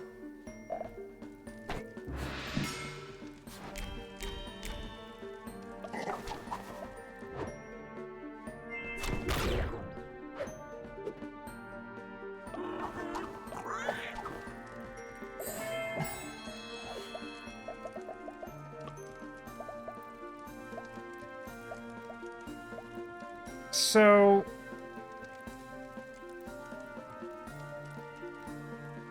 okay, I know what to do. Let's pull this guy out of the way so that someone can stand next to the boss to attack him. And then, I'll move here, and I'm going to use 10 tactics points to kick the boss to death. Just to say that I've used one of these. And that should kill all of his friends and I win. Well, I got an achievement for that, which makes me feel a little better. 6 turns? 6 turns? Get out of here. 6 turns. Actually surprised that the damage taken seems, like, reasonable. Because I took a bunch there. And the game's like, yeah, that's a reasonable amount. Alright, that took, like, 4 years off my life. We've been doing this for eternity, right? So I got that ability that I'll probably never use. And now we are down to, like, literally one thing we can do. But... something seems off.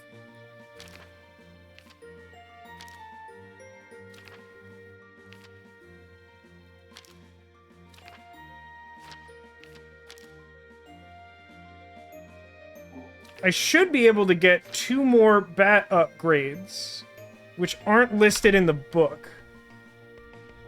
So chat, I ask you. Yes, there's one more chapter. Do you want me to go try to find the bat and see if I can activate side quests that weren't activatable before to unlock those things, or do we want to advance? Happy Bat Day, Birthman. Oh, you got me so good, Cotillion. Cotillion sent me a video earlier this week of like a machine learning Batman script generated from a computer that had studied all of the Batman movie scripts. And at one point, Joker, like, throws, like, a mystery package to Batman, and he says, Happy Bat Day, Birthman, and for some reason, that's just really funny to me. Alright, Chad is Team Bat/Birthman. So let's see if we can find where on Earth Carmen Sandiego is. Bat does seem better than... oh, hi, it's you. Hey, Duncan. Duncan? Oh, hey, sorry. Everything okay? You doing all right? Yeah, I'm just worried about Avery is all. I hope they're okay. Oh, hey, I've been meaning to ask you. I noticed you call Avery they. What's up with that? Well, Avery just doesn't feel like she fits, you know? So we don't use she. That's why Avery is so inspiring. They're always true to who they really are inside, no matter what anyone else says. Can you believe that before I met Avery, I wasn't brave enough to say that I'm a flying fox? Wow, I can't imagine you not being a flying fox. Exactly. Avery helped me out when I really... Alicia, what if I could help you out the same way? I want to show my appreciation for everything you've done, and there's no greater gift than showing you what animal is inside of you. That way you can truly be yourself, too. At first I thought maybe you were a mongoose or some kind of fierce bird, but the more I talk to you, the less certain I am.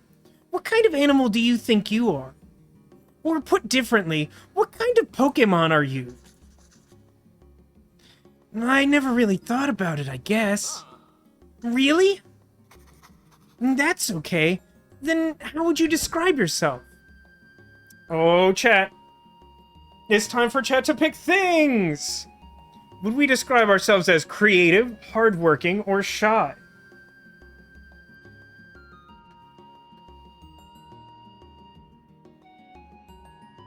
The correct answer is always a Jigglypuff seen from above. I fully agree, Neko. However, in order to get that answer, we'll have to massage the references. So, creative, hardworking, or shy? How would you describe a Jigglypuff as seen from above? Creative, perhaps? Because it is an unconventional way to view the Jigglypuff? Or perhaps shy, because the indirect view of the Jigglypuff suggests, like, an indirect conversation?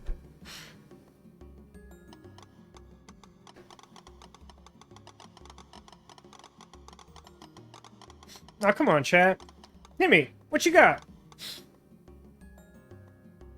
Creative? I like creative. Creative, I guess. I like to write a lot, and I have the most fun making up new stories and characters for CNC. I see. Perfect. There are a lot of animals that are creative problem solvers.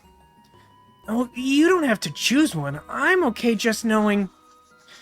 Dolphins? Some birds? Like parrots or corvids. Creativity is a sign of what scientists call higher intelligence in animals, though I think that's judgy.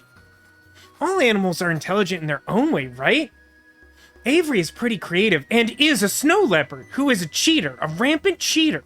So you never know what animal might be creative. That's interesting, but I know. I'll study your tactics in battle. That will tell me what I need to know. This is so exciting. You'll feel so liberated that there won't be something missing in your life.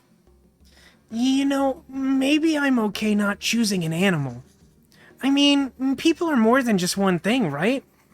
You're not just a flying fox. You like CNC and learning nature facts, and you have a friendship with Avery that could never exist in the animal kingdom.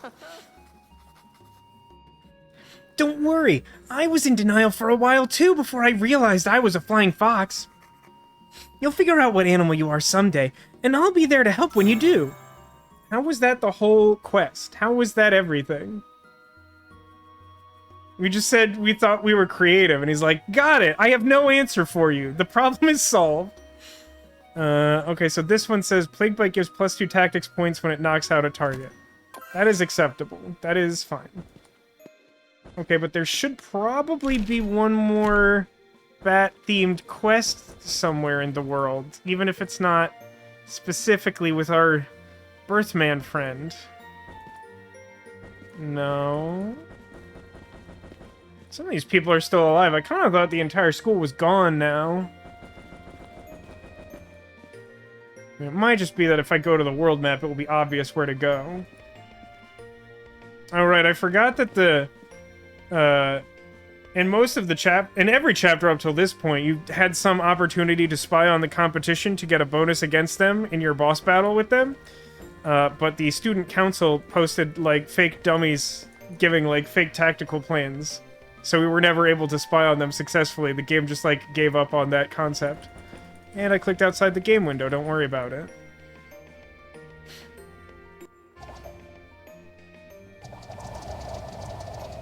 Looks like the quest's probably at the dorms, huh?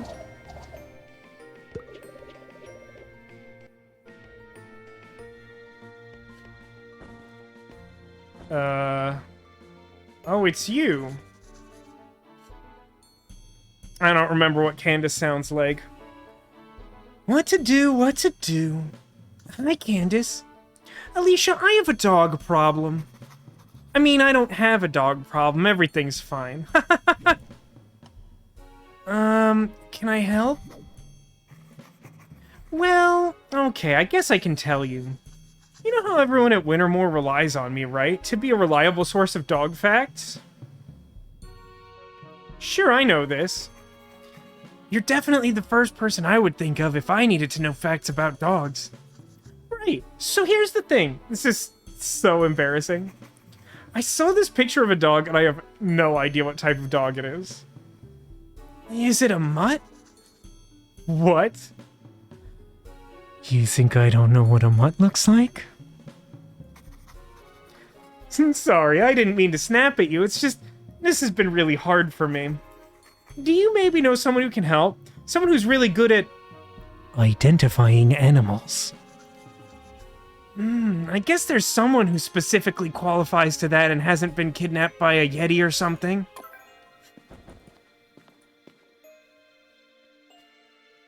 So now we're taking the other application of that definition, and we are in fact simply identifying an animal. Well, that's kind of weird.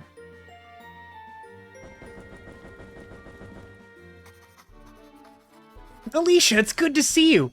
Did you know fruit bats sometimes eat things other than fruit, despite the name? That's great, Duncan, but I'm really trying to finish this game. There's actually someone who could use an animal fact. Oh?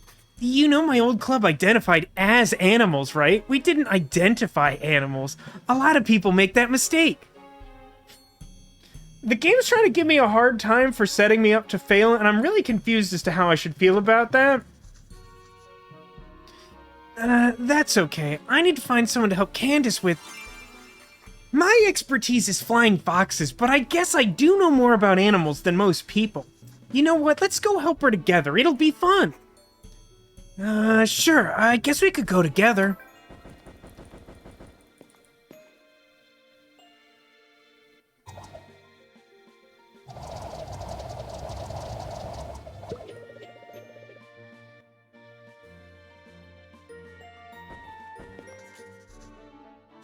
Oh, good. Did you find help? Hi there, Candace. Oh, it's you. I mean, hi, Duncan. I heard you needed help identifying a dog. That's right. Do you have any idea what kind of dog this is? It's not a husky or a Klikai or a Samoyed or a Shiba Inu or an Elkhound. Candace, before you can identify the dog in the picture, you have to identify the dog inside yourself. The real dog breed was the friends we made along the way. Don't you agree, chat? Duncan, we've been over this. If I were going to be any dog, it would be a bloodhound. But that doesn't help me here. Sure it will. Clear your mind and imagine a bloodhound leading you to this other dog. Bloodhounds are natural finders. Trust your inner dog. Okay, it's worth a shot. Deep breath. I can see the other dog. It's running.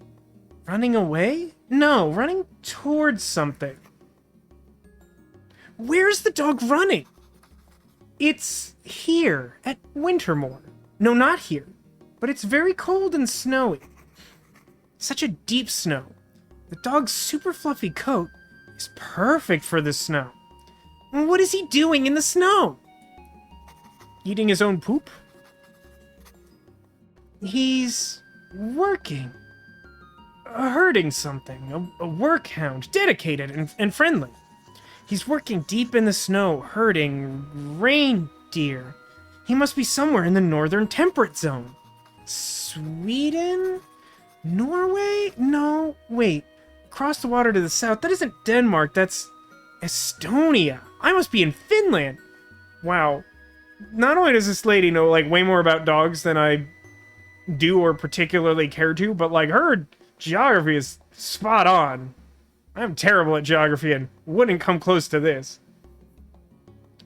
Kat says, I feel really bad, but I kind of find Duncan irritating. Yes. I know what you mean, though. Because, like... I don't know. It feels really easy to, like, pick on him for being, like, clearly, like, a furry analog. And it's not the reason that I don't like him, but I do not particularly like the character. Zacula says, everyone knows Finland isn't a real place. Aren't there people who believe one of the Dakotas is fake? Or is that just, like, a thing one of my friends made up? I'm not sure anymore. Wait, that's it! A Finnish Lapphund! That's what kind of dog this is. I read about them in a book about rare dog breeds long ago. It must have been there in my subconscious all along. I'm glad that worked, because I really didn't know what I was doing. What a good dog. Well, you were right about one thing. I may be training my mind to be the best dog expert in the world, but I can't forget to have the heart of the best dog expert in the world. No, but that's what I mean, Kat. Like, I agree with you fully. Like, one of the reasons that you might feel bad about disliking the character is because it's like, it's specifically not because he's a furry. It's not like I'm like, oh, boo, he's a furry. It's literally just that, like, he seems really insufferable to talk to.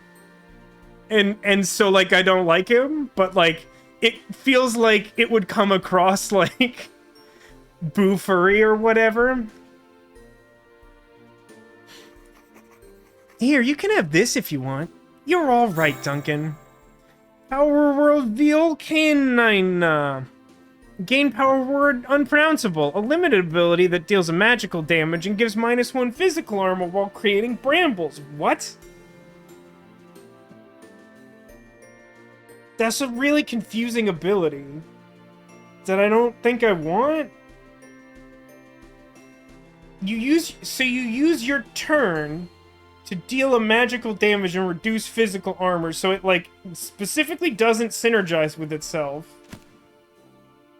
Cool, I guess. Anyway, I've completed several achievements. I think I'm genuinely out of things to do now, which is cool.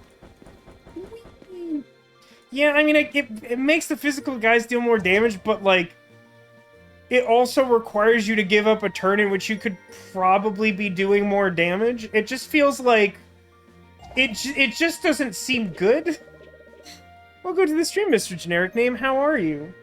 I keep forgetting to check your stream on Mondays because life is really hard for me. That is when you stream, right? Someone in chat mentioned that when they also mentioned you would be playing Eternal Sonata soon, and I intend to watch those at some point when I get my crap together. I'm glad you're doing well. I am doing pretty good. I've had a much better week than any I've had since... Wow, you know what? Like, Halloween. Like, probably.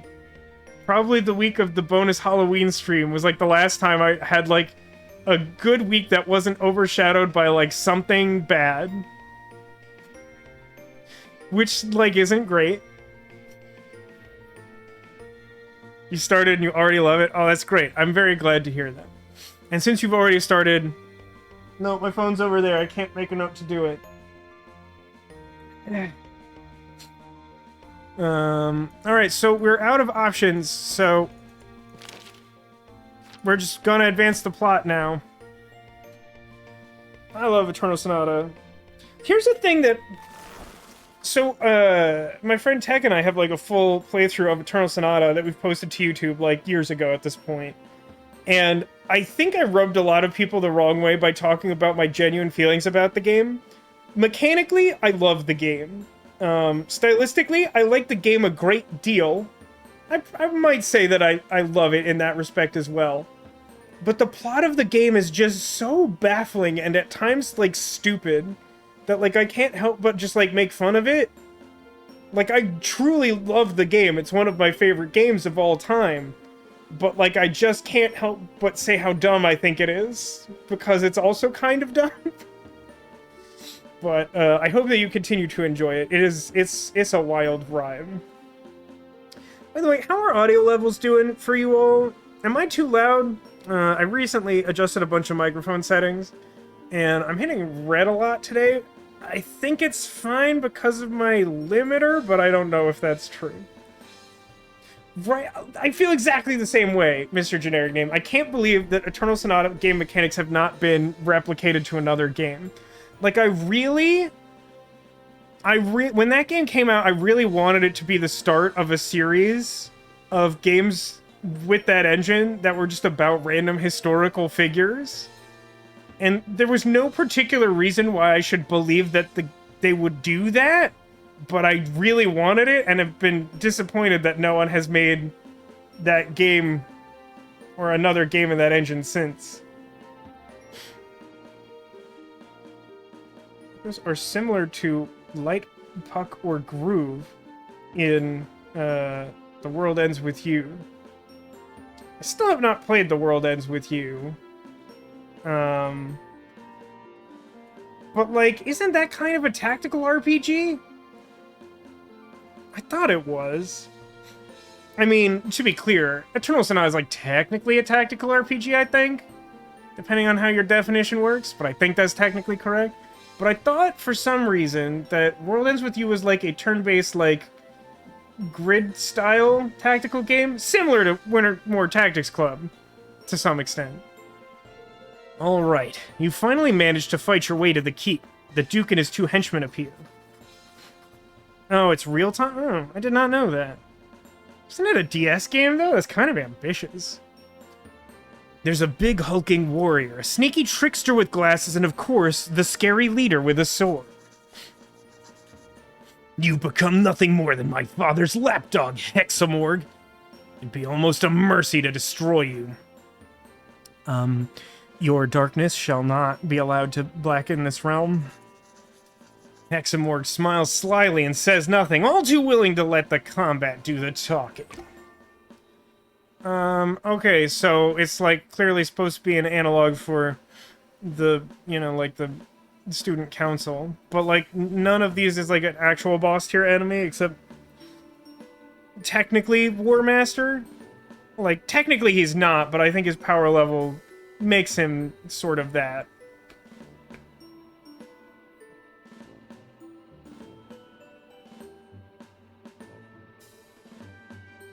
Well, this is gonna suck, huh?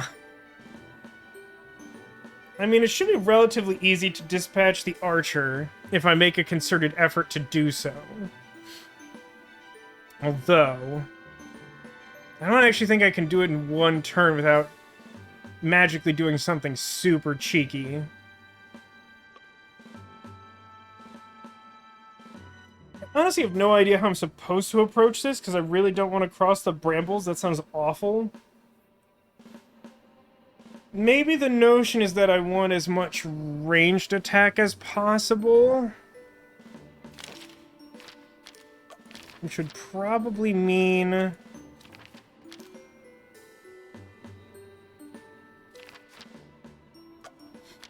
Rogi, Anjaya...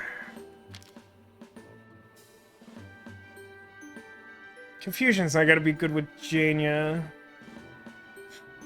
I don't think she's great. Maybe my sort of go-to party? It's possible that I should use the bat. What actually does... I like, totally ignored this because I doubt I'll ever be able to use it in a meaningful fashion. But we have his, like, super tactics ability now. Mythic Agriculture, which deals 2 damage, range 4, burst 2. And makes, like, a better sniper and brambles around it. I mean, it's really hard to gauge how good this is without knowing what Super Sprout does, so, like, that's not a very helpful description.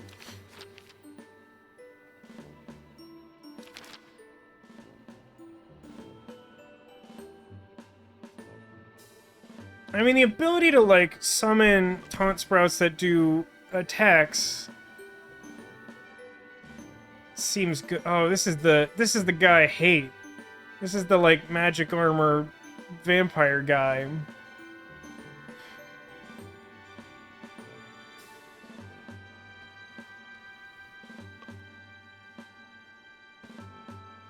So I think I'm finally, after having multiple instances of this being really confusing, I think I have some sense of how the movement is counted.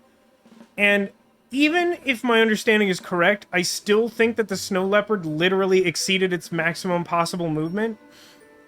But because this game has things with a range of 0 that I think still basically target the space next to you, I think that's why movement counts with, like, 1 being 2 spaces away from you.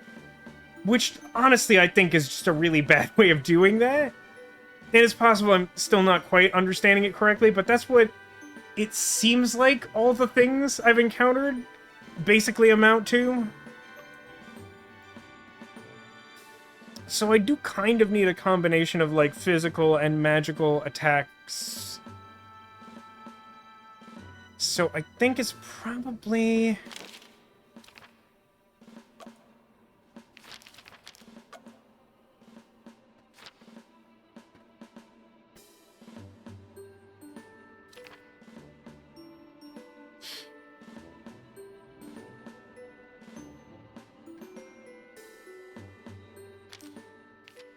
Like, Yin has a bit of a mixture. He does, like, a physical regular attack.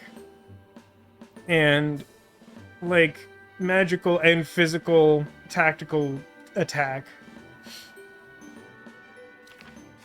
Sir Artemain can sort of do physical or magic. Like, you can give him a physical or magic basic attack, and then a physical ranged tactical ability. It's just really kind of hard to gauge what types of attacks I want here, because this field is such garbage.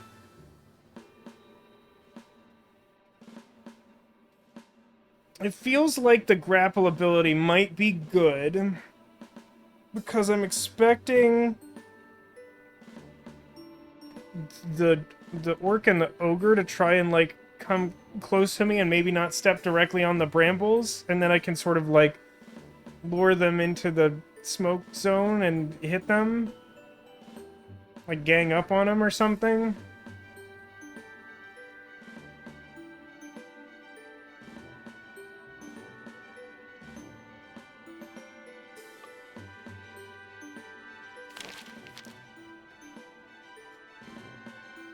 Yeah, I think this might be the team. I mean, unfortunately, like, the trample works really badly in conjunction with the bramble. But there might be something I could do about that. It doesn't give me, like, true range. It gives me range in the sense that I can move quickly with the trample guy, and it gives me range with each of their tactic abilities, but that's kind of like a lot to rely on. Mr. Generic Name says the art style of these enemies gives me the vibe of something, and I'm not sure what. I kind of know what you mean. It feels like there's some sort of, maybe like a Flash game or something from back in the day that had like a maybe you know what it actually might be. At least for me, it looks like a little like Neopets style. If you ever played Neopets, that's probably not relatable to most of you. This is another really tough battle, I will say that. We at the 11th hour here, close to the end of the game, they've definitely found a way to scale difficulty even further, which I'm not sure was necessary, but has happened. You were a RuneScape kid, Zacula? Can't say I ever played RuneScape, but definitely same era.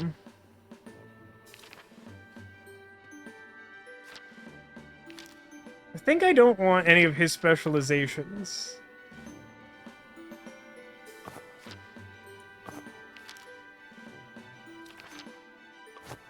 I don't know. Do I want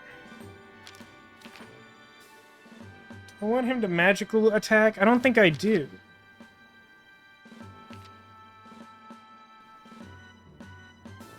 Ooh. I think I want magical armor and +1 range and movement. Which just, like, ignores specialization, but I don't think any of his specializations are helpful in this weird field.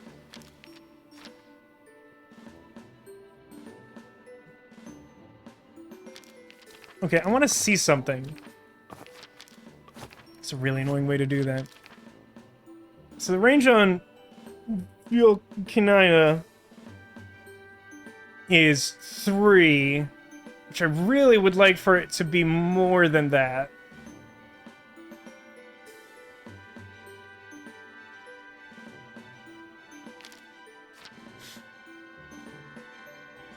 So I can get more tactics points when I KO someone, which isn't going to happen a lot. Or I can have physical armor and reduce damage. Yeah, I mean, these are both just better for this. Now, Rogue's a little trickier. I think I do technically want magic damage for him, because I think he's going to be bullying the ogre. And so, like, I need his pull attack to deal damage past his armor.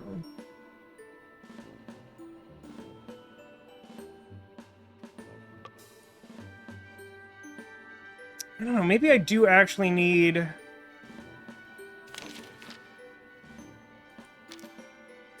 might need his basic attack to do magical damage. Cavalier. Because I don't think Rogue can, like, solo the Ogre. And then I just, like, focus my tactics abilities on the other two. Honestly, it seems very likely that the bat is just gonna go over and, like, eat the archer when possible.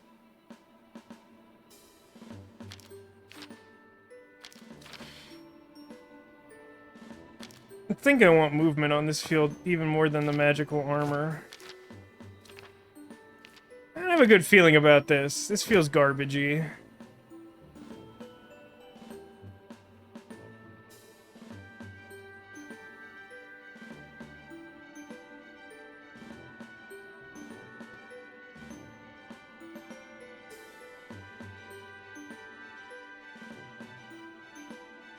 I guess the weird thing I could try to do is, like, use the flaming arrow ability. Oh, no, wait. Is that a specialization thing? Might be. No, does it just do that? No, it just does that. So, like, I could shoot a line of fire so that I have space to, like, move past that doesn't hit the brambles. I hate this fight. I haven't started it, but I'm pretty sure I hate this fight.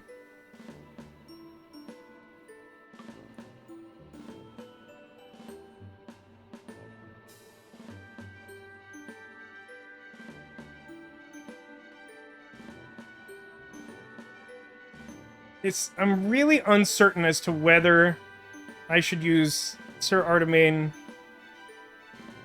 with, like, his trample attack in magical form or physical form.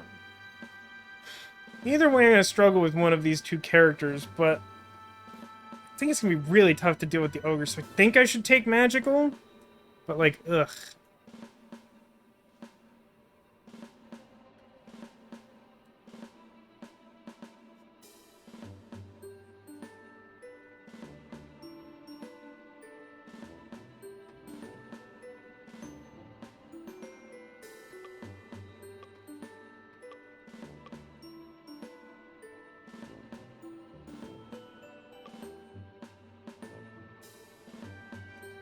Actually, I think... The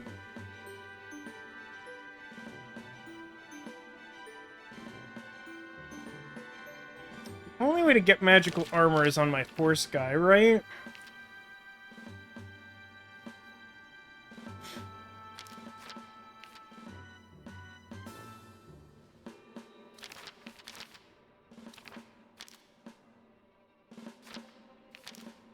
So I'm thinking of having someone step on these brambles and have the other two characters move past them into position to, like, do something useful.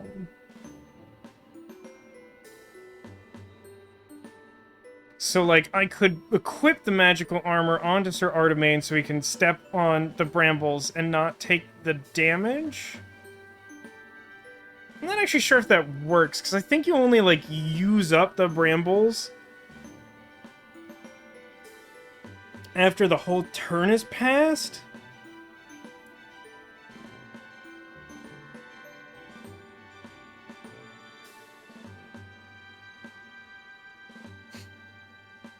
You deleted enough stuff on your phone to update Twitch. I mean, that's exciting, Neko. I hope that works out as intended. I think I need to keep Magic Trample on Sir Artemain because I really don't have that many magical attacks on this crew. But I don't think most of the magical characters are super helpful here. I don't really think I want to get rid of the movement. Movement feels important here. Alright. We're gonna try this and it's gonna go real bad and we're just gonna have to restart. I don't want to think about this anymore than I already have. So wait, does Bramble not apply if you pass over it? I swear that it does. I really thought that it does.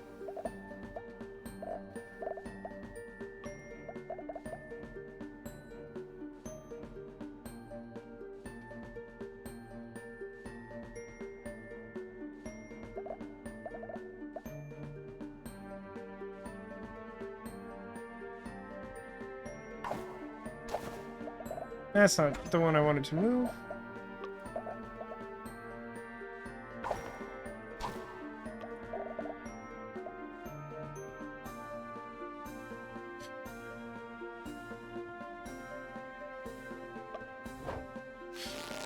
I think my best chance of doing damage early on is this. Creates a bunch of fire so that if people move to try and attack, it's like bad for them.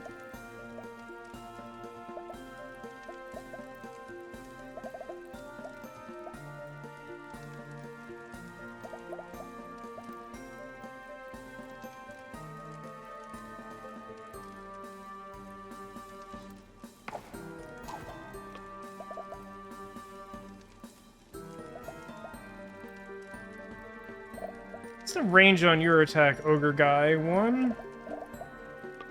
Yeah, if I knew I could just walk past Bramble, which I swear is not how that worked before. Maybe that was me trying to interpret logic into the rules in a way that this game has just decided to eschew. Genuinely unclear about that. Would have positioned Rogie differently.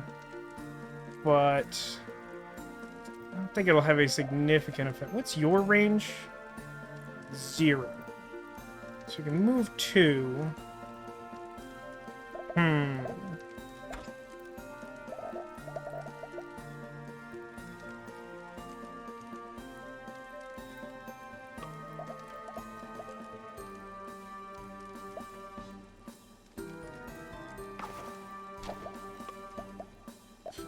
really want to move Bat up here. I have some concerns that if I move Bat up here... Yeah, she's going to target him. She can move 2. And then I think by the weird targeting rules of this game, we'll be able to hit him without actual clear line of sight. I think if I do this, maybe it's safe. That might be enough difference. I don't really know. Probably going to take a bunch of damage. Yeah, I know, it's almost as though you've made it impossible for me to attack with most of my characters. Yeah, I don't love this.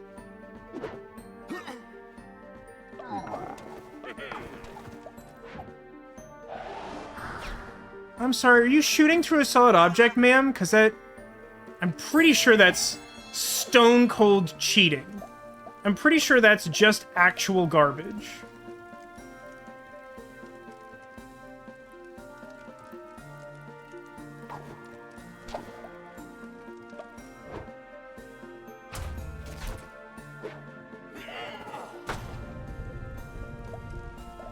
Well, that part of that plan worked.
To be able to kill... Okay.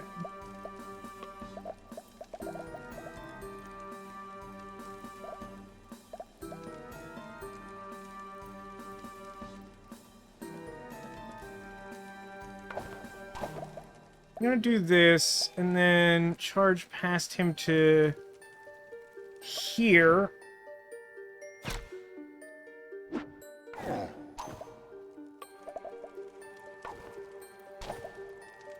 And then shove this guy to death so he doesn't kill my bat.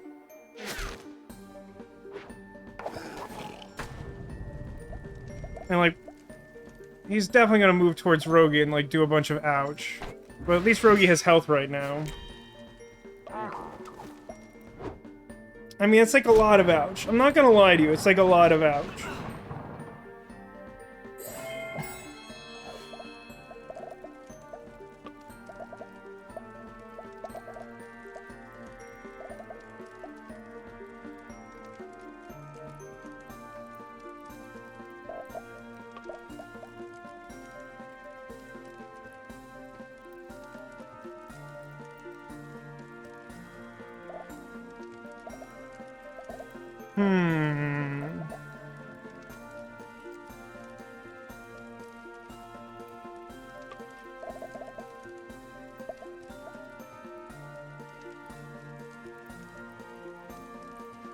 I think what I want to do is move here, dash to here, doing magical damage.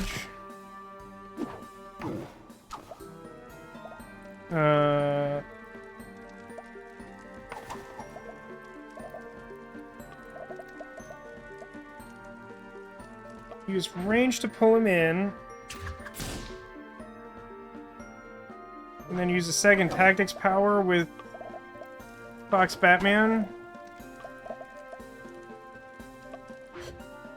And like, I'm gonna get a terrible score for this because I took a bunch of damage, but frankly, I don't care.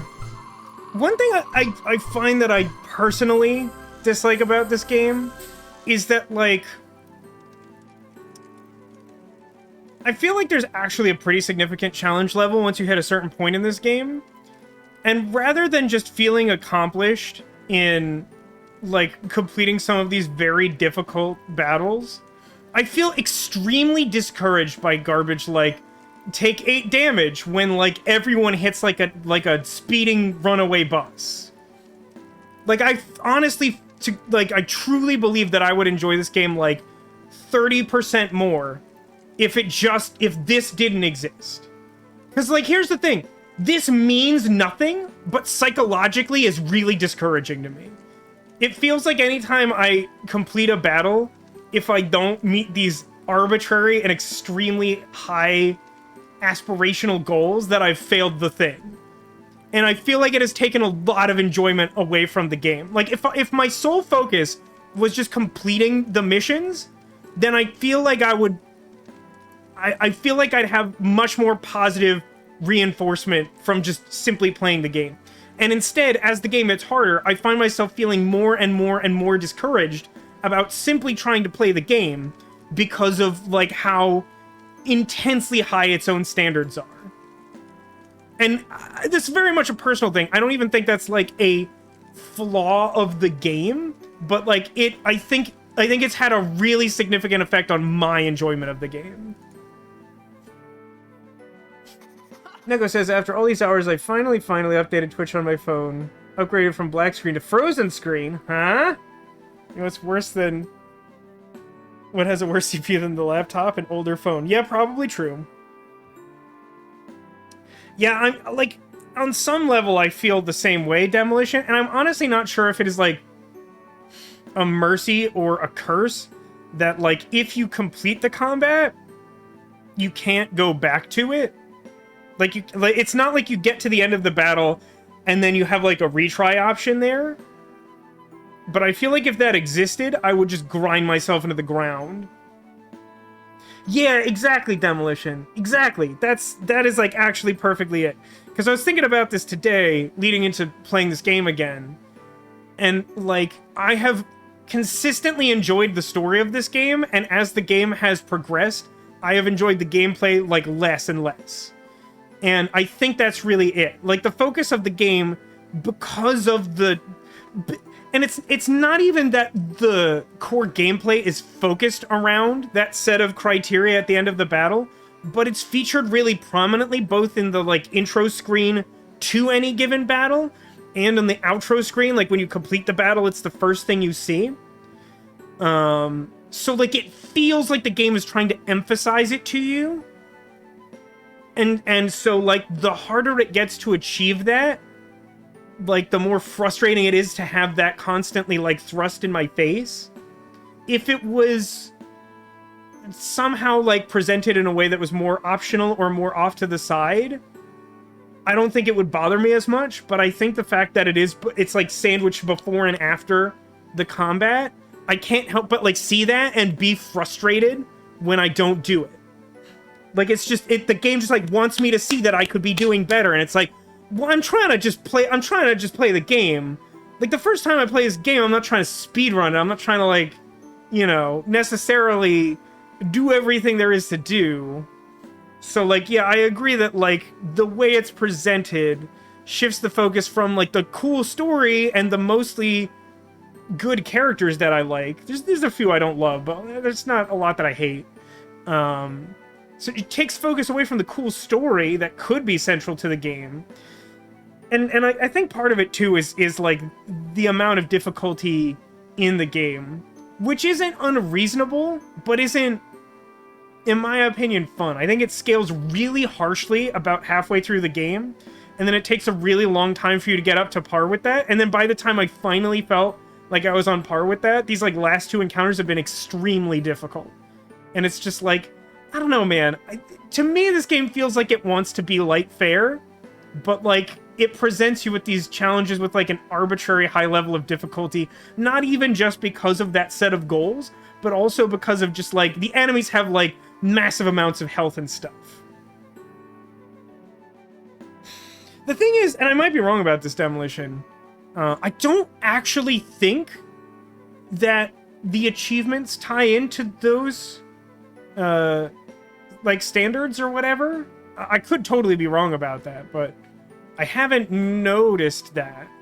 Why is it there to make me feel bad? I don't know. That's the thing. Like, I don't know. It feels out of place, I guess, is like the bottom line. It feels like it is out of place. I don't believe it's tied to the achievements. It doesn't feel like it enriches the game experience, and it does genuinely frustrate me to play the game with that as what feels like a central element. What kind of demon imp is the one lady? I mean, a demon? I don't remember how specific they got. A lot of the description they gave of her character felt like lore related to the specific fictional world of CNC. I don't know if they specified. She does have tiny wings, yes. Anyway, Colin's here. And yes, he is perhaps a character I don't love. Great. Despite our new distractions, we managed to win that battle. Let's remember those tactics and we can use them to beat the student council. You'll see. Okay, so I think that's literally everything completed. So we just talk to Colin when we're done. So... No, I do want the screen. Character sheet for Demon Lady. Nana. The demon. Some sort of demon. Unclear. Yeah, I'm just gonna advance it. I think we've done literally every side quest in the game now. So let's do it. Excellent. Since some of us prepared responsibly, we should now be ready to face the student council. Attention all students, this is your principal speaking. It's him! Today we will see the finals of the Wintermoor Academy Snowball Tournament, the monumental event that will decide the ultimate clue. Be there or be expelled. Attending the finals is mandatory for all students. I don't care if you're sick, I don't care if your grandmother's dying. You need to show up at this tournament. Demolition, I think these people are in charge of your company. Is that correct? What the... Why could he possibly... His fascist tendencies seem way more overt than usual. No, Zacula, although you could be forgiven for thinking that I said Snowball Tournament. I said Snowball Tournament, which is tournament without an R. Which is a reference to an old Strong Bad email from HomestarRunner.com. I guess we'll find out at the stadium. Can't talk to him again. I know what the principal said, but this fight is going to be really important. Before we do this, you should be really sure there's nothing left that you want to do. Who knows what might happen? That's a good point. Are we ready to fight the student council? I mean, yes, because we have everything.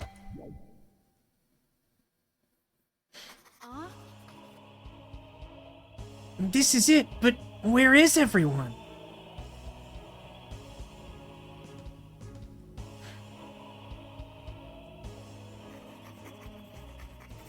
The principal seemed pretty serious with that attend or you'll be expelled talk, so why aren't there more people here? Why isn't the principal here for that matter? This school is falling apart, isn't it? Only an ultimate club with enough power and force of will can hold it together. About time, old man. No time for ceremony, Jacob. We must end this now. One of you is the ultimate club. One of you has enough belief and determination to stand up to any challenge. Prove it. Show me who can save this school. So at the end of the day, this is kind of like Revolutionary Girl Utna, right? Zacula says, force of will? Not on my budget. So, funny story. Years and years ago, back in Pennsylvania, where I grew up, there was a small card shop known as All Stars that started off as a collectible sports shop and eventually sort of leaned into the fact that other collectible card games started becoming popular. And it's where I played a lot of my like Friday Night Magic and stuff when I was growing up. And his display case had like just like a ton of just like old Magic cards. Not old good, but old. Like, he just like really didn't follow or understand the game or its prices. He like way overcharged for like absolutely useless rares. But back in the day, at one point he got 2 copies of Force of Will. They're not like mint condition or anything, but you know, at that point Force of Will was already like a pretty expensive card. And, you know, at one point I had some like throwing around money and I was like, you know what? I'm gonna like future-proof my Magic collection and buy those 2 Force of Wills that he has for the whopping price of $50. I still have those 2 Force of Wills and I feel pretty good about that purchase. Do you really think you can do it, Alicia? Do you think you can defeat me? Me? Obvious. Of course she thinks that. Original art? I mean, I don't think they're... Well... It came from Alliances, right? Is that one of those sets that had, like, the 4 alternate arts or whatever? I mean, it's like the original print. There weren't any, like, judge foils or weird stuff back then. Like, I bought these back in, like, 2004 or something. Didn't they reprint it in Eternal Masters? I don't actually remember. I can't remember. I think Force of Will is not on the reserve list because it's technically uncommon. So they might have done that. I bought like none of Eternal Masters because it was very expensive and I don't play like a ton. I mean, technically Commander is Eternal, but like realistically, you probably shouldn't play Force of Will in Commander, but I am considering putting one of them in one of my decks. You just make a lot of enemies that way. Why does the student council have swords and military uniforms? Because they're very serious about becoming the ultimate club, anime. Yeah, I mean, you should probably play it somewhere. The deck that I'm probably going to put one of them into is my, like, for real serious commander deck. It has my, like, it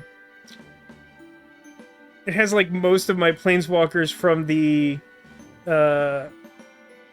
War of the Spark Masterpiece set. That includes, like, the like, full art Masterpiece Jace the Mind Sculptor and stuff. It doesn't have my Ugin. I put that in my, like, artifact deck. Also, I don't think Ugin would be good in that deck. Yeah, don't try to psych us out. It just makes us angry! Alicia, think how hard we've worked to get here. We're ready to become the ultimate club. We're definitely just straight up anime now. Tactics Club is about more than tactics. It's about friendship. Yeah, even the kid who joined us like half an hour ago knows that. You can do it, Alicia. We want to help you like you helped us. Thanks, everyone. You're right. We're the ultimate club and we'll fight to prove it. Very well, then. On guard. Listen well, Wintermoor! We are the ones you cast aside without mercy. We are the ones you tried to destroy. You took our identities, but we found something greater. We are the Clubless Club. Introducing the Clubless Club. It's literally every character in the game who is in one of these clubs right now. Probably. No, you can't be here. You can't be the ultimate club. The tounament is over. This campus is under our control. Surrender or be destroyed. Weird. Not how I saw this going, but weird. Defeat one of imposing clubless, impassive clubless. So I don't have to be the...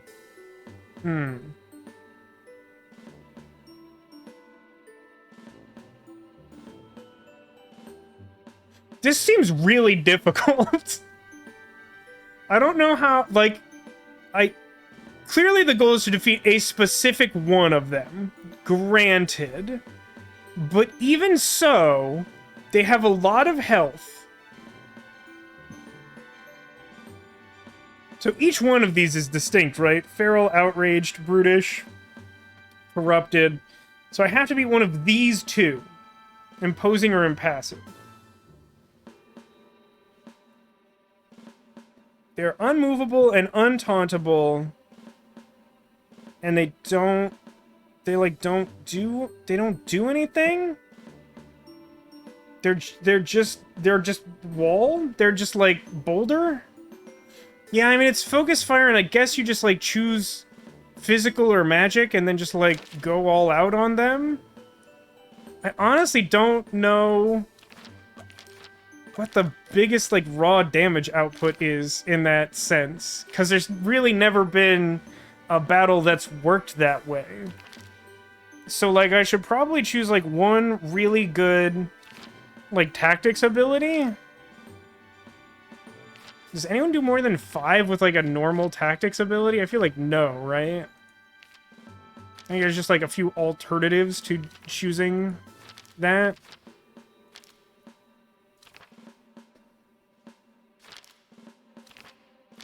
So I guess Anjaya should be one of them. Do one of these help her do that better? Spark becomes bad. Brilliant Beam is bad.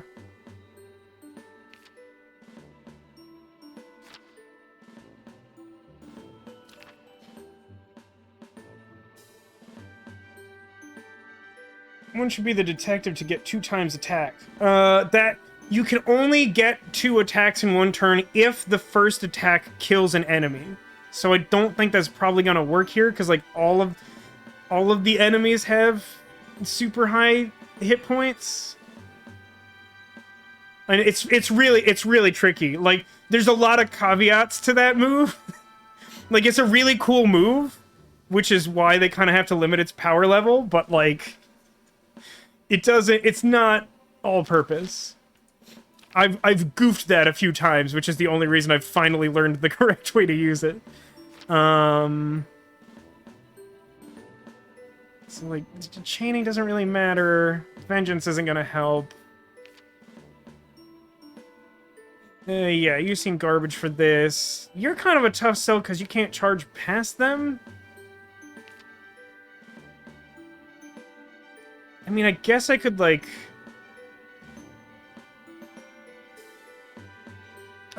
magical grappling with Rogi to make it so that I could magical trample with Sir Cavalier. This sounds plausible. What specialization would I want for you? Or does it matter? Trap against chaining shouldn't matter. Triple taunts shouldn't matter. Armor shouldn't matter.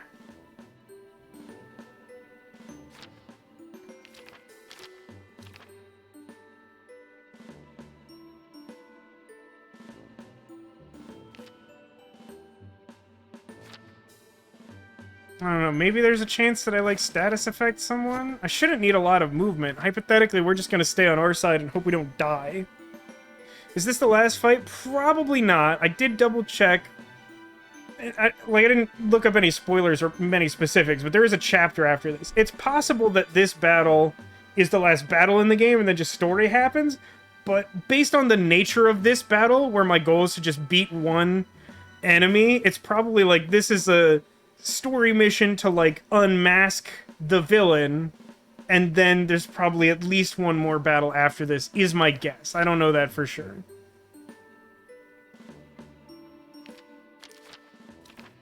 So, yeah, like magical, grapple, and like brilliant beam. I think? But let me check, does that actually... does that actually work? I think that works. I think that works specifically because of your placement or whatever.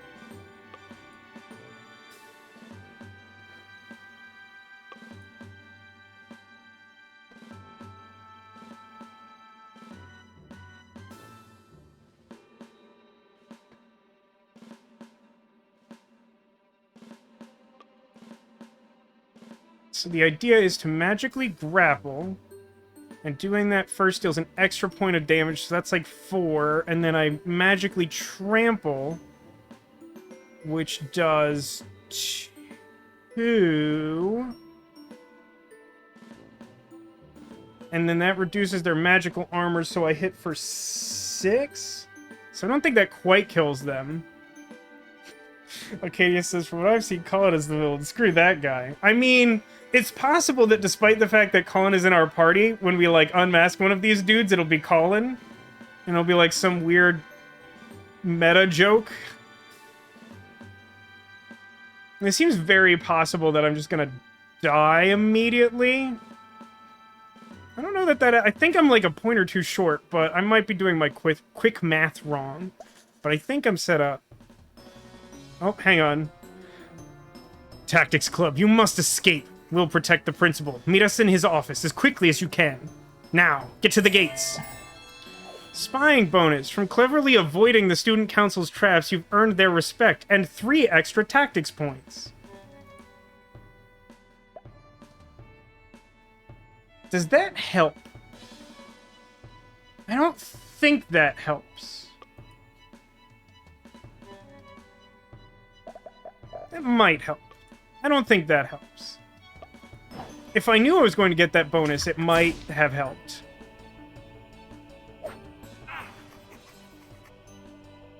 That snowball barely did anything. Is this not a snowball fight?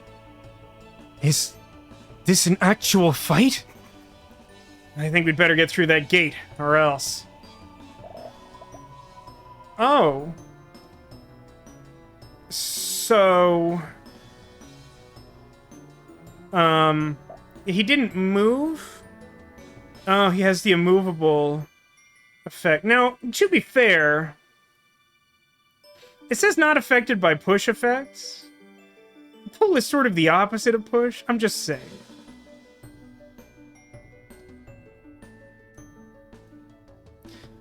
Well, now the problem is that I can't do anything with the Cavalier, because I can't. It just doesn't do that. Oh no, it still works, because chaining. Shut up, it works.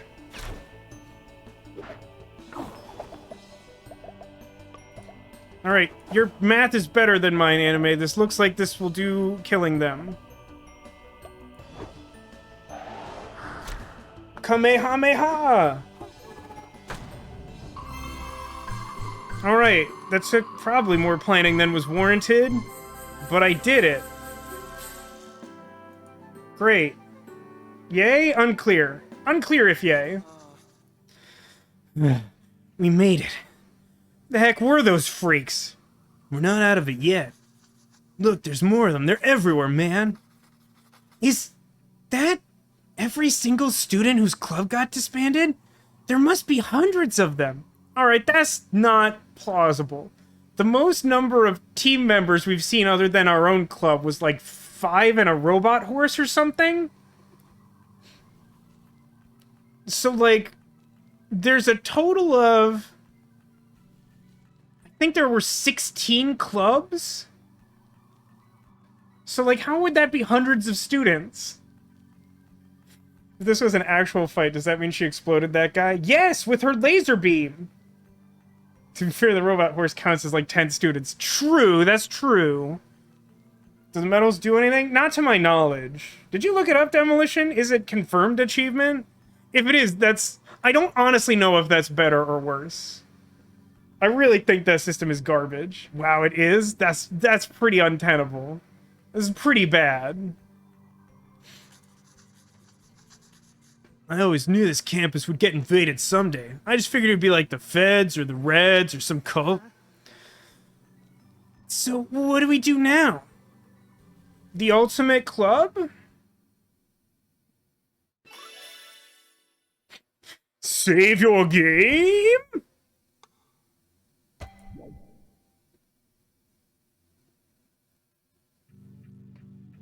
Okay.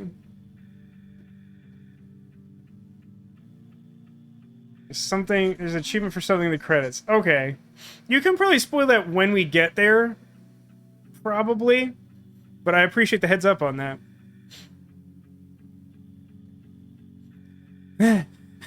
Did we lose them? For now. We need to get to the principal's office. Otherwise, they'll keep coming after us. Now, I would like to point out that we're at the quad, which is on the opposite side of campus from the stadium, which means that we had to go past the principal's office to get here, which means we kind of goofed. We have to do stealth in this game, and I have to go to sleep. These are both valid concerns, anime. I think what's likely to happen here is that I will finish this cutscene or whatever and find some breaking point, and then maybe play some auto pets, because I feel like I don't want to get started here. Thanks, Anime. I appreciate you coming by and chatting. I hope you have a good night's sleep, and we will be back with more Wintermoor Tactics Club tomorrow. At which point, hopefully, we complete the game.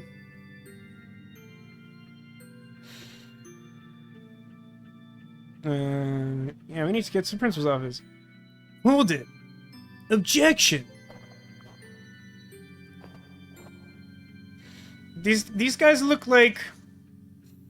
There's 2 masked dudes in, like, Yu-Gi-Oh! Season 2 named Loomis and Umbra, who are, like, always referred to collectively because they're a tag team. The short one has a mask that kind of looks like that. I believe it was Zacula who recommended the back room, and I forgot the name of it, so I didn't watch it. But if Zacula's still here, Demolition thanks you for recommending the back room on YouTube. Looks like they've already got the quad under occupation, which is confusing, because somehow we got in here and they haven't caught us, even though they can, like, clearly see us from where they're standing, and none of this really makes any sense. We'll just have to sneak by them into the principal's office. We'll have to fight them at some point. They're trying to destroy us. But for now, maybe you're right. Let's try to avoid the club list until we reach the principal's office.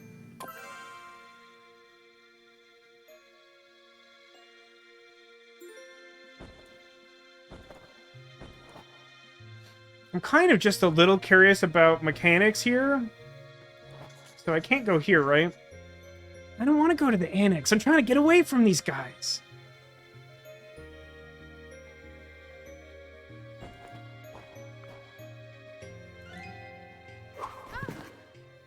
Dang, it looks like they saw us.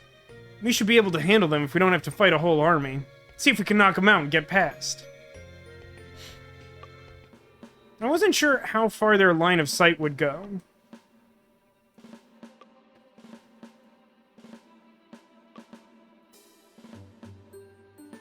Because, you know, this is one of the things I don't like about stealth games as a genre, which is no individual game's fault in particular, but something that I often find frustrating when I have to do stealth sections in video games is, like, not knowing, like, what detection is like in that game. And there's really no way to learn other than trial and error, and that tends to feel frustrating, because, like, the whole point of a stealth game is that you, like, never want to be detected. And so, like, you have some games where they'll do a stealth section, and you can, like, basically, like, slap someone in the face and they still won't notice you. And then, like, sometimes you have games like the Spider-Man Noir section of Shattered Dimensions, where, like, if someone is, like, facing the other way in pitch blackness, they'll still spot you from, like, 60 feet in the other direction. And it's like, alright, that feels excessive. These ones all have magic armor.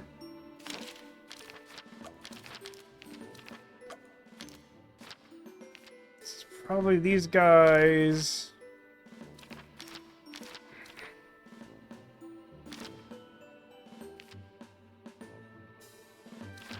Probably this specialization. Definitely don't want this, which means I probably want both of these. I could put on magical armor, actually. I don't think I need range on bow. There's 2 tactics points whenever you hit 2 or more targets. That's not gonna happen. Magical armor. And just not magical attack.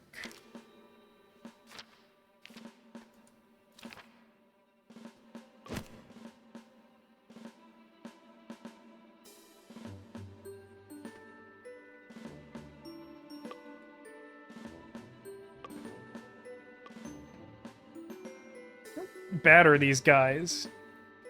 Damage of 4.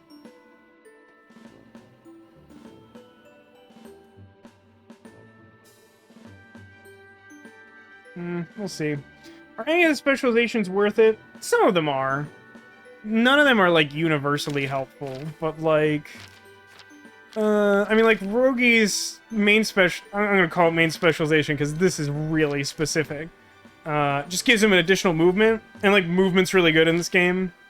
Janias are actually generally pretty good.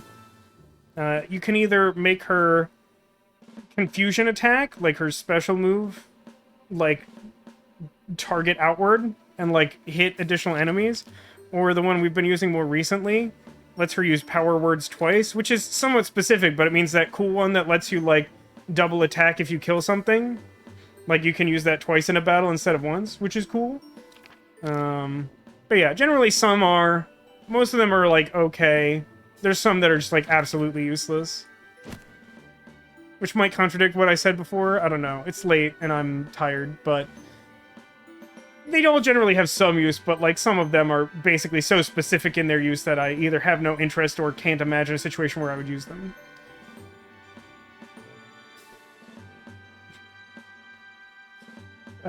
It's a good guess, Neko. Neko, who said she has not been able to see any part of the stream because all of her technology is uncooperative, would have a difficult time guessing where the secret Squirtle is. That is fair. But if you're heading out, I do hope that you have a good night, Neko.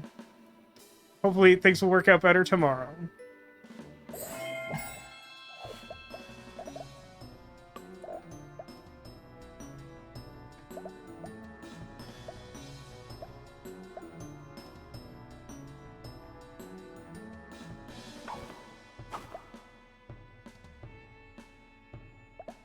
No, wait. There's like a weird order of operations I can do here. Even though you only get one move and one action and you have to do them in that order, you can have people move and then action later. No, wait. If I do it this way, I do like 1 more damage with Rogi, but I don't actually get to attack with the Horseman. Ugh. Anti-synergy.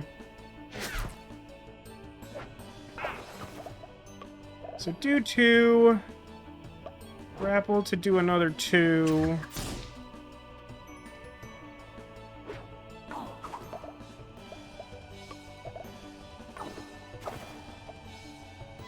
It doesn't kill him, which is kind of problematic. But I guess I'm just going to take the hit.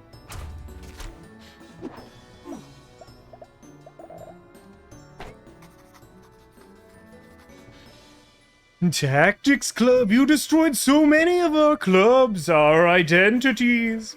You always were the real enemy, and now we will finally stop you.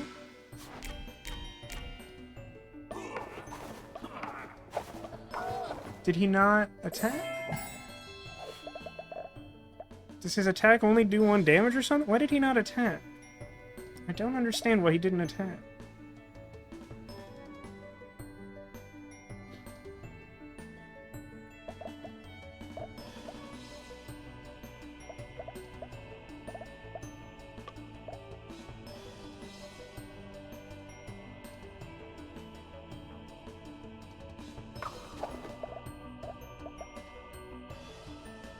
Kill this guy.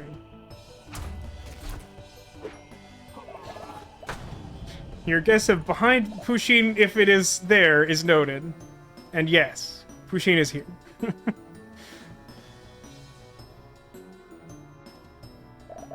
So the range of my arrow is like not like, yeah, it's like not enough to really be relevant.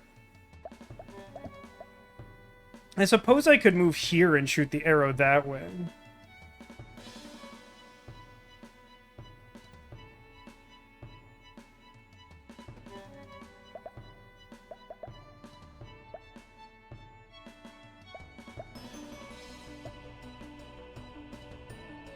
So it has burst, I think. So I think if I go here, it hits this lady.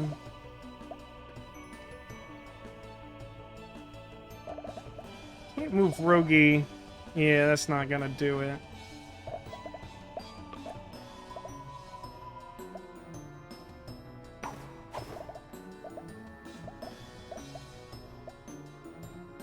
It's actually extremely annoying that that box is popping up in the exact spot that I would like to see. Could you not? Is it possible for you to, like, cut it the heck out? That's really very... That's extremely unhelpful. Because, like, I'm trying to ascertain if I am hitting the character under this dialogue box that you are refusing to show me, and that's extremely annoying. Like, how is there not another... Shouldn't it at least be optional to, like... Okay, wait. Okay, she does not appear to be getting hit. If I go here, does that hit both of them? No.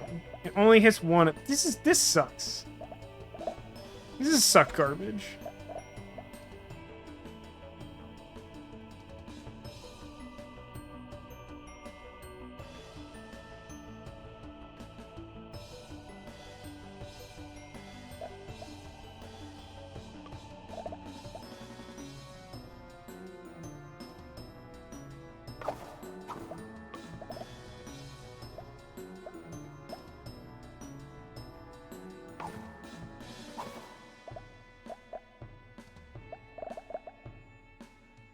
Alright, this will do extra damage.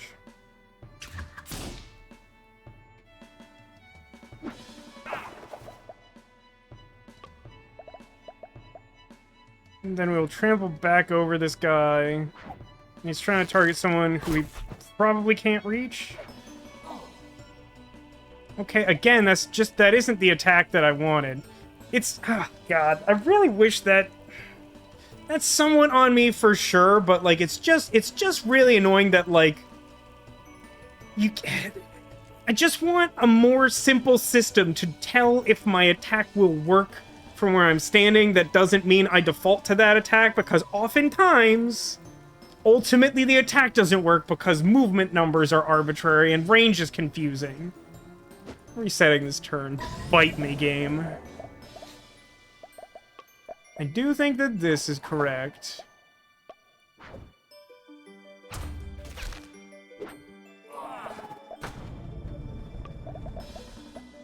It also doesn't help that, like, both of his attacks have, like, the same attack pattern, and he's, like, the guy I keep confusing it for, because to look at it, it's not clearly different, whereas with other characters, I will catch that sooner.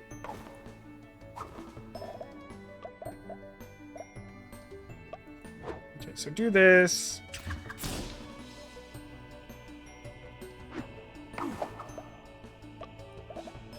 Trample back.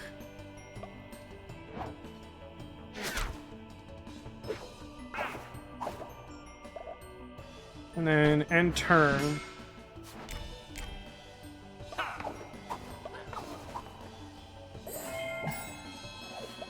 It's weird that when they get close, they still don't attack. There's something weird about that.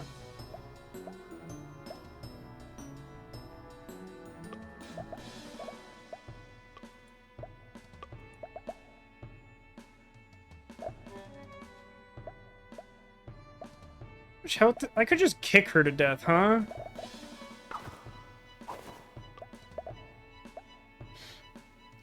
Just for the record, this is Sparta.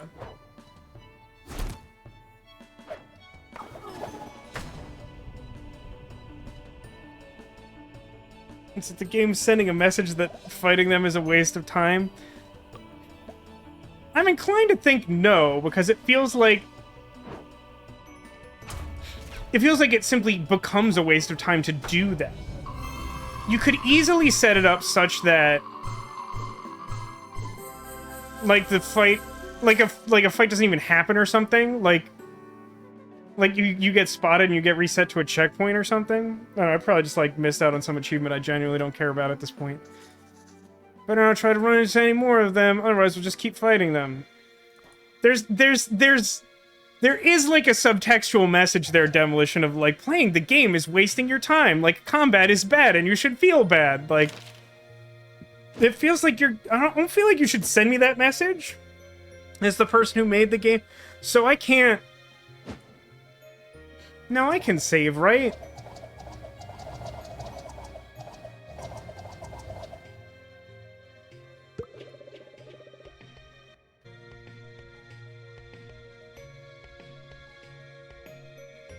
I think this game auto-saves, but I honestly can't remember.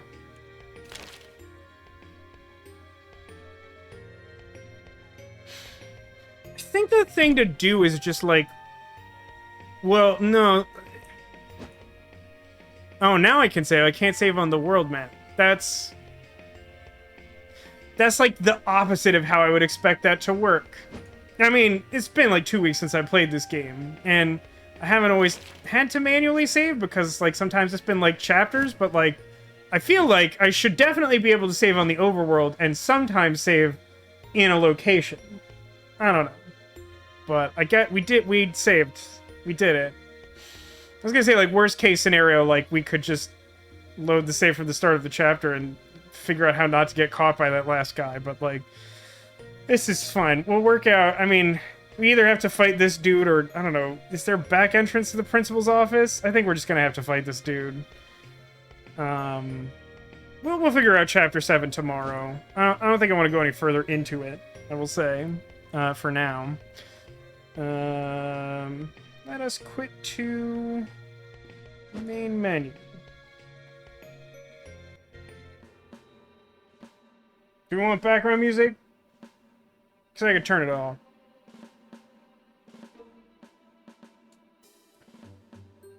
I feel like I made no progress, and that's really frustrating. But it's mostly just because of the level of difficulty of some of those fights taking, like, a lot of planning. The pacing of this game is so weird to me. Like, it actually is kind of a similar problem to that I had with Act 3 of Inscription, which is, like, at the point that I'm, like, invested in the story, like, I get that it's cool on at least some level to do, like, a big old plot twist that changes stuff around, but, like, if that grinds the story to a halt and that's the thing that's driving the player to want to finish the game, it feels like a weird choice. Yeah, I think that's definitely like a choice. I don't think that's necessarily better one way or the other, Demolition, but I think I do like the idea that, like, the club lists interrupt the fight, so you, like, at least to give you, like, a glimpse of how powerful they are, the student council. Like, you could see the board with them on it. But I guess the problem with that is, like, a lot of the time that, at least that I spend playing this game, is just, like, setting up the start of combat. So, like, to even give, like, one round of combat, or even to force you to, like, set up the combat and press start, like, means that I would waste, like, depending on how difficult they are as enemies, like, maybe 10 or 15 minutes, like, figuring out the best way to approach the battle, and then for the battle not to happen, that actually would be kind of frustrating. I do feel like there's probably some better way to handle, like, it's just, it's a weird type of anticlimax to be like, all right, this is what the game is, and then rather than it being like a twist that like builds on the established tournament, like is just like, and now it's not what I said it was. I mean, technically they were introduced as characters like a couple of chapters ago, like at the end of chapter 5. But, like, not any details about them or their motivation or what they were trying to do. I don't know. I want to like this game more than I like this game. It's not a bad game, but I feel like it consistently disappoints me. And I think a lot of that is just, like, personal expectations, and I don't know how much of that I can really, like, blame on the developers. But it's like... I think one of my biggest gripes, and I've touched on it before, is just that, like, it feels like, early on, the tactics gameplay is meant to be sort of a light accessory to a story about tabletop role-playing gamers at a school. And it's, like, relatable, and it's fun, and it's light, and it's cute. And just, like, as the game goes on, the tactics become difficult. I'll make this distinction. Difficult, not challenging. Most, like, a high percentage of the encounters after, like, about the halfway point of the game feel like they have artificial difficulty to them. Like, there's just so many guys, or, like, everyone has so much health, or whatever. And it's like, what I would have wanted is either for it to just continue to be sort of light fare, and, like, if you're super good at it, you can, like, meet these ridiculous par standards, but, like, just by playing, you'll sort of incidentally beat most of the encounters. Or, like something closer to puzzles. Something where it's, like, if you're clever enough to come up with a certain strategy, it's like, if I use these two characters' abilities in a combination, then I can take out a lot of these guys. And it's sort of a trick that makes it so the rest of the combat's kind of trivial. But, like, it feels like the more, like, the deeper I get into the game, the more I don't want to play it. I just, like, physically don't want to play the tactics anymore. They, like, mostly stop being fun when they reach the level of difficulty that they're at. And it's not that they're, like, this insane, unreasonable level of difficulty. It's just that you have to devote so much brain power to it. And then there's still just, like, weird edge cases of, like, rules and numbers that don't work the way I expect them to. And then, like, it's super frustrating for Snow Leopard to just, like, geek my mage from full health from, like, outside of its attack radius. And it's like, why is that even possible? Like, why does stuff like that happen somewhat regularly? And yeah, there is something weird. And you know, we haven't seen the end of this story, and I don't know if, like, it all ties together with the Guardian Obnixilis, whatever. The thing from the Abandoned Story module that, you know, like, corrupted all the knights or whatever. Like, I don't know if that Guardian, like, they're the ones who spray painted the Guardian symbol on the Colosseum, so they're probably the ones who stole it from Alicia. And so, like, it might be that it's supposed to tie in with that and like, justify that weird tangent of a story that felt like it wasn't closely related to the rest of it. And so, like, somehow someone got it, and then all of the students who were clubless became corrupted by its influence, and now they're this evil cult. But, like, I don't know. It went from this, like, conceptually this cute light story of, like, oh no, a snowball fight, to, like, oh no, it's, like, actual violence, I guess, and a cult of some confusing description. It's kind of weird. Like, it feels like it's almost trying to take the Yu-Gi-Oh approach of, like, ooh, card games have consequences because shadow games, but, like, not really commit to it. And you find yourself in this weird middle ground of, like, alright, I guess that's more imposing than it could be, but, like, I don't get it. I don't know. I continue to like and not love this game, and it makes me sad because I feel like this game has a lot of potential, and I think a lot of it really is just that, like, I wanted the game to be a certain thing, and it isn't that, and there's just no obvious way to know that. until you hit a point in the game where it feels like it's sunk cost to almost some extent. And I'm not saying, like, I'm necessarily, like, obliged to finish playing it, but, like, I like to try and finish games, especially ones that I start streaming, because I've definitely watched other people's content where, like, I'm really interested in seeing them play a game, and then for whatever reason they stop, and, like, that's kind of frustrating. So, like, I try not to do that, because I know what that's like. And I don't know, I have a lot of feelings about this game. I genuinely don't hate it for all the griping I do about it, but it's just, at the end of the day, it's, like, just not the thing I want it to be, and so, like, I feel like it routinely sort of baits and switches me. Like, it keeps being sort of like, oh, like, we added another character. Oh, they kind of suck. Like, oh, now you have specializations. Like, a bunch of them don't matter. Oh, like, you can get these, like, super ultimate abilities, and they're genuinely garbage. You know, like, oh, and then, like, finally you get something like, oh, we added the Foxbat, and, like, he's not actually terrible. Like, he's actually a new character who's, like, good. But then they're like, yeah, but, like, you're not actually gonna play him. We're gonna do some weird thing. The game isn't what you thought it was. It's just, like, anytime it... And this boils all the way back to, like, the early stuff with, like, the Reckless Baking Club and the Bird Masquerade, where, like, multiple people in chat and myself were like, ooh, these ideas are fun. And the game was just like, no fun. We will present you with a cool idea that we didn't think through, and so we didn't do it. And like, just the fact that it, like, routinely, like, sets me up and lets me down, I think that is why I have such a strong reaction to it. Because, like, it's one thing if it's just like, oh, these fights are, like, a little bit longer than I want them to be or whatever.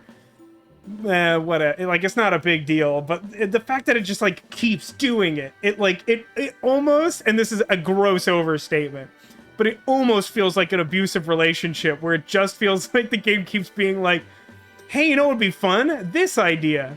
Too bad we didn't do that. Too bad we, like, told you we were doing it and didn't do it. I mean, there's a bunch of individual great ideas in the game, and it's just, it doesn't... It fails to gestalt. It fails to become something that is more than the sum of its parts. And a lot of its parts in execution, I think, are, like, mediocre. I don't know. On the one hand, I do appreciate the fact that they tried to put some representation of furries in this game that, like, wasn't, like, derogatory. Like, one of my best friends in high school was, like, a furry. Like, a full-fledged furry. And so, like, I have more respect for the community than, like, a lot of people might on the internet. But I get that it's difficult for people to understand it. And so, like, I appreciate that they made the effort to do that.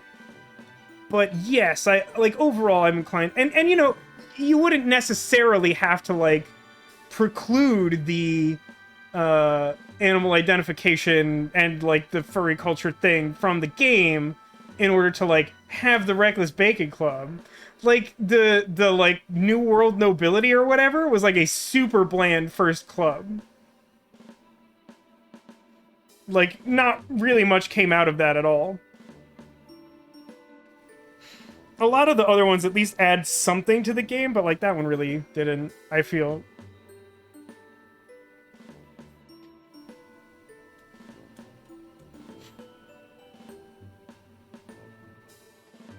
But, yeah, I mean, sorry to gripe. It's just, like, every time I play this game, I can't help but go to that place where I'm, like, just trying to work out my, like, thoughts and feelings, because it's just, like, it just, like, emotionally compounds on me. Like, I go into the game and I'm like, alright, like, we're turning it around. Like, somehow, we always end on some kind of cliffhanger, like, other than Snow Leopard Week. There's always something that's got me going, like, yeah, okay, yeah! And it just, it's just never the thing I want. Secular raises a good point that if people were upset about me griping, they probably wouldn't be here. And that is why my views on my videos get 0 views on YouTube. And that's fine. But that does keep people like Zacula coming back and tuning in to see what I'm complaining about. Yeah, I think I agree with that too, Demolition, that if it committed more to being more grounded or more fantastical, it would probably achieve a better overall result. like, yeah, I don't know. That's like a whole...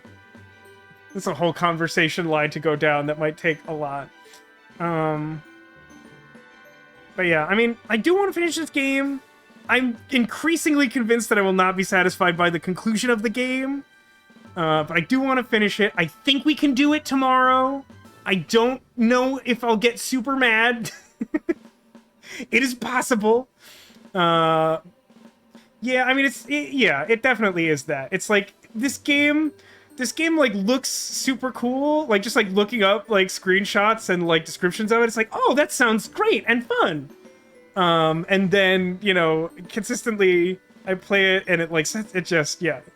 Like I said, it feels like it keeps setting up expectation, and then just sort of, like, kicking dirt on my shoes or something. Not something, like, super offensive, like, tripping me or, like, beating me up or something, but just, like, kind of, like, annoying me. And it's, no, like, don't do that. It's like, here's a piece of candy. No, I've ruined your shoes. Like, no, don't ruin my shoes. Just give me the candy. What are you doing? 7 party members, 7 chapters. I could have a whole rant about the way this game handles its characters. I understand, like, wanting to give players, like, options, but I really hate the way that it doles out characters and how slowly they get up to speed and, like, how much tutorialization this game actually includes overall. Like, if you consider that, like, each character that gets added to your team after the original 3 basically has something like a minimum of 3 to 4 encounters that I think are all mandatory, that simply tell you how to use their basic abilities, like, oh my god, that's exhausting. That's like 16 additional, like, tutorial missions minimum, in addition to the actual tutorial of just straight up playing the game, which has been, like, a big factor of, like, why the pacing feels, like, really awful to me. And, like, add to that the fact that if you want to, like, unlock their equipment and do, like, all the side quests, like, you just keep grinding the story to a halt every single chapter. Which is, like, one of the reasons why I say that, like, I feel like I probably would have preferred the game if it scaled down. Like, if it was just a simpler game, and you just cut some of those bells and whistles that just, like, take a lot of effort to work up to. Like, you could keep those characters and it just wouldn't be such a slog to, like, activate them and, like, level them up by getting the skills necessary for them to, like, contribute in battle.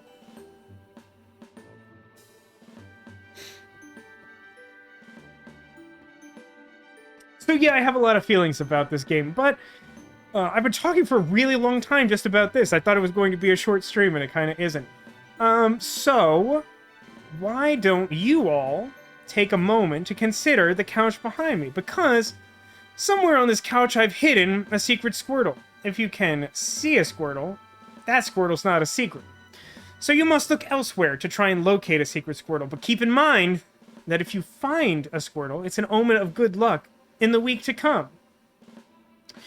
Yeah, as I said, we will try to finish this game tomorrow, as Demolition suggests. It seems likely. If that ends early, then we'll spend some amount of time switching over to Super Auto Pets, which I do want to play. Apparently, my friend Top Hat, who's in chat sometimes, mentioned to me that this week they added a patch, or maybe it was like late last week. So they've changed at least a few of the animals, and I don't know what they do now, and I'm curious to lose to them.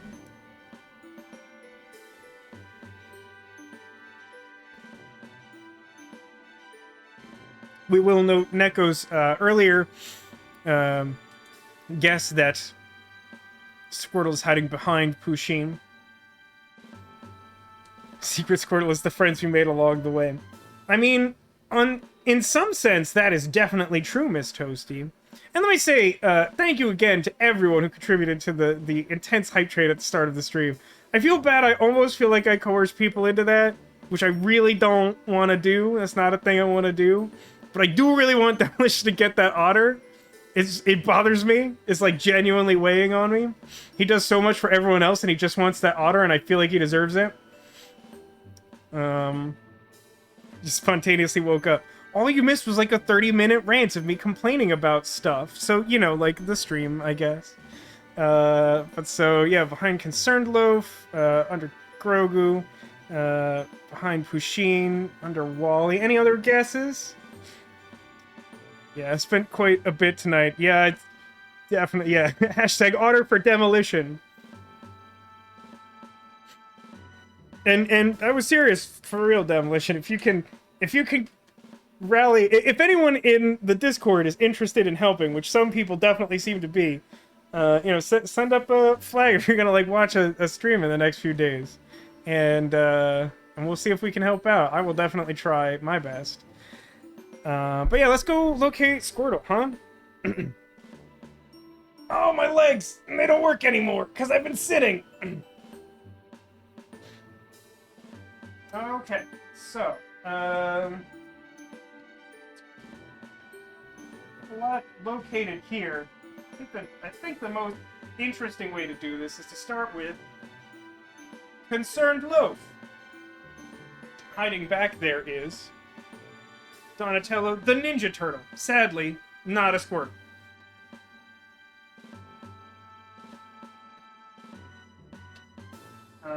Demolition guest under Grogu, our very good Baby Yoda. And kind of just have... I'm actually afraid to move them. I've created a stack of dinosaurs that are kind of bookending the big baguette. It's not a Squirtle, and if I move it, everything will fall to crap. So, I'm just going to leave that there. Neko guessed that maybe Squirtle was hiding behind Hushin the Narwhal. The only thing propping up our friend Vaporeon are a couple of specialty Pokeballs, but not a Squirtle.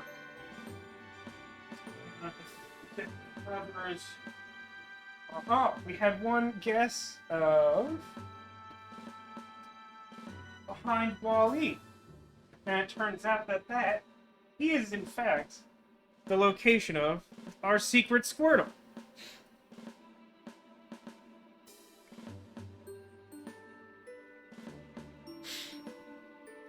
I don't know if my mom, J.M. Platts in chat, who correctly guessed the location of the secret Squirtle, caught on to the fact that I put Wally and Eva on the couch in honor of Valentine's Day this Monday past, but I felt like I had to put my favorite couple on the couch. Of all fictional romance stories, Wally is my favorite, which makes me a lunatic.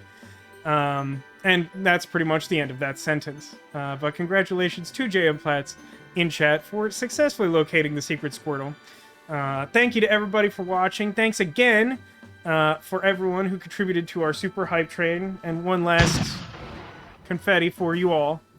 And yeah, we'll be back here tomorrow at the same stream time, same stream URL for the hopeful conclusion of Wintermoor Tactics Club and a good shot at some Super Auto Pets. So if you're interested in either of those games, you can join in the first or second half, depending on your level of interest. But I encourage you to stay the whole time, because why not? Anyway, thanks everybody for being here. Thanks for being you, and I hope to see you again soon. Appreciate everyone coming out. It's been a great time. And hope you have a great night until I see some of you again tomorrow. Take care, everybody.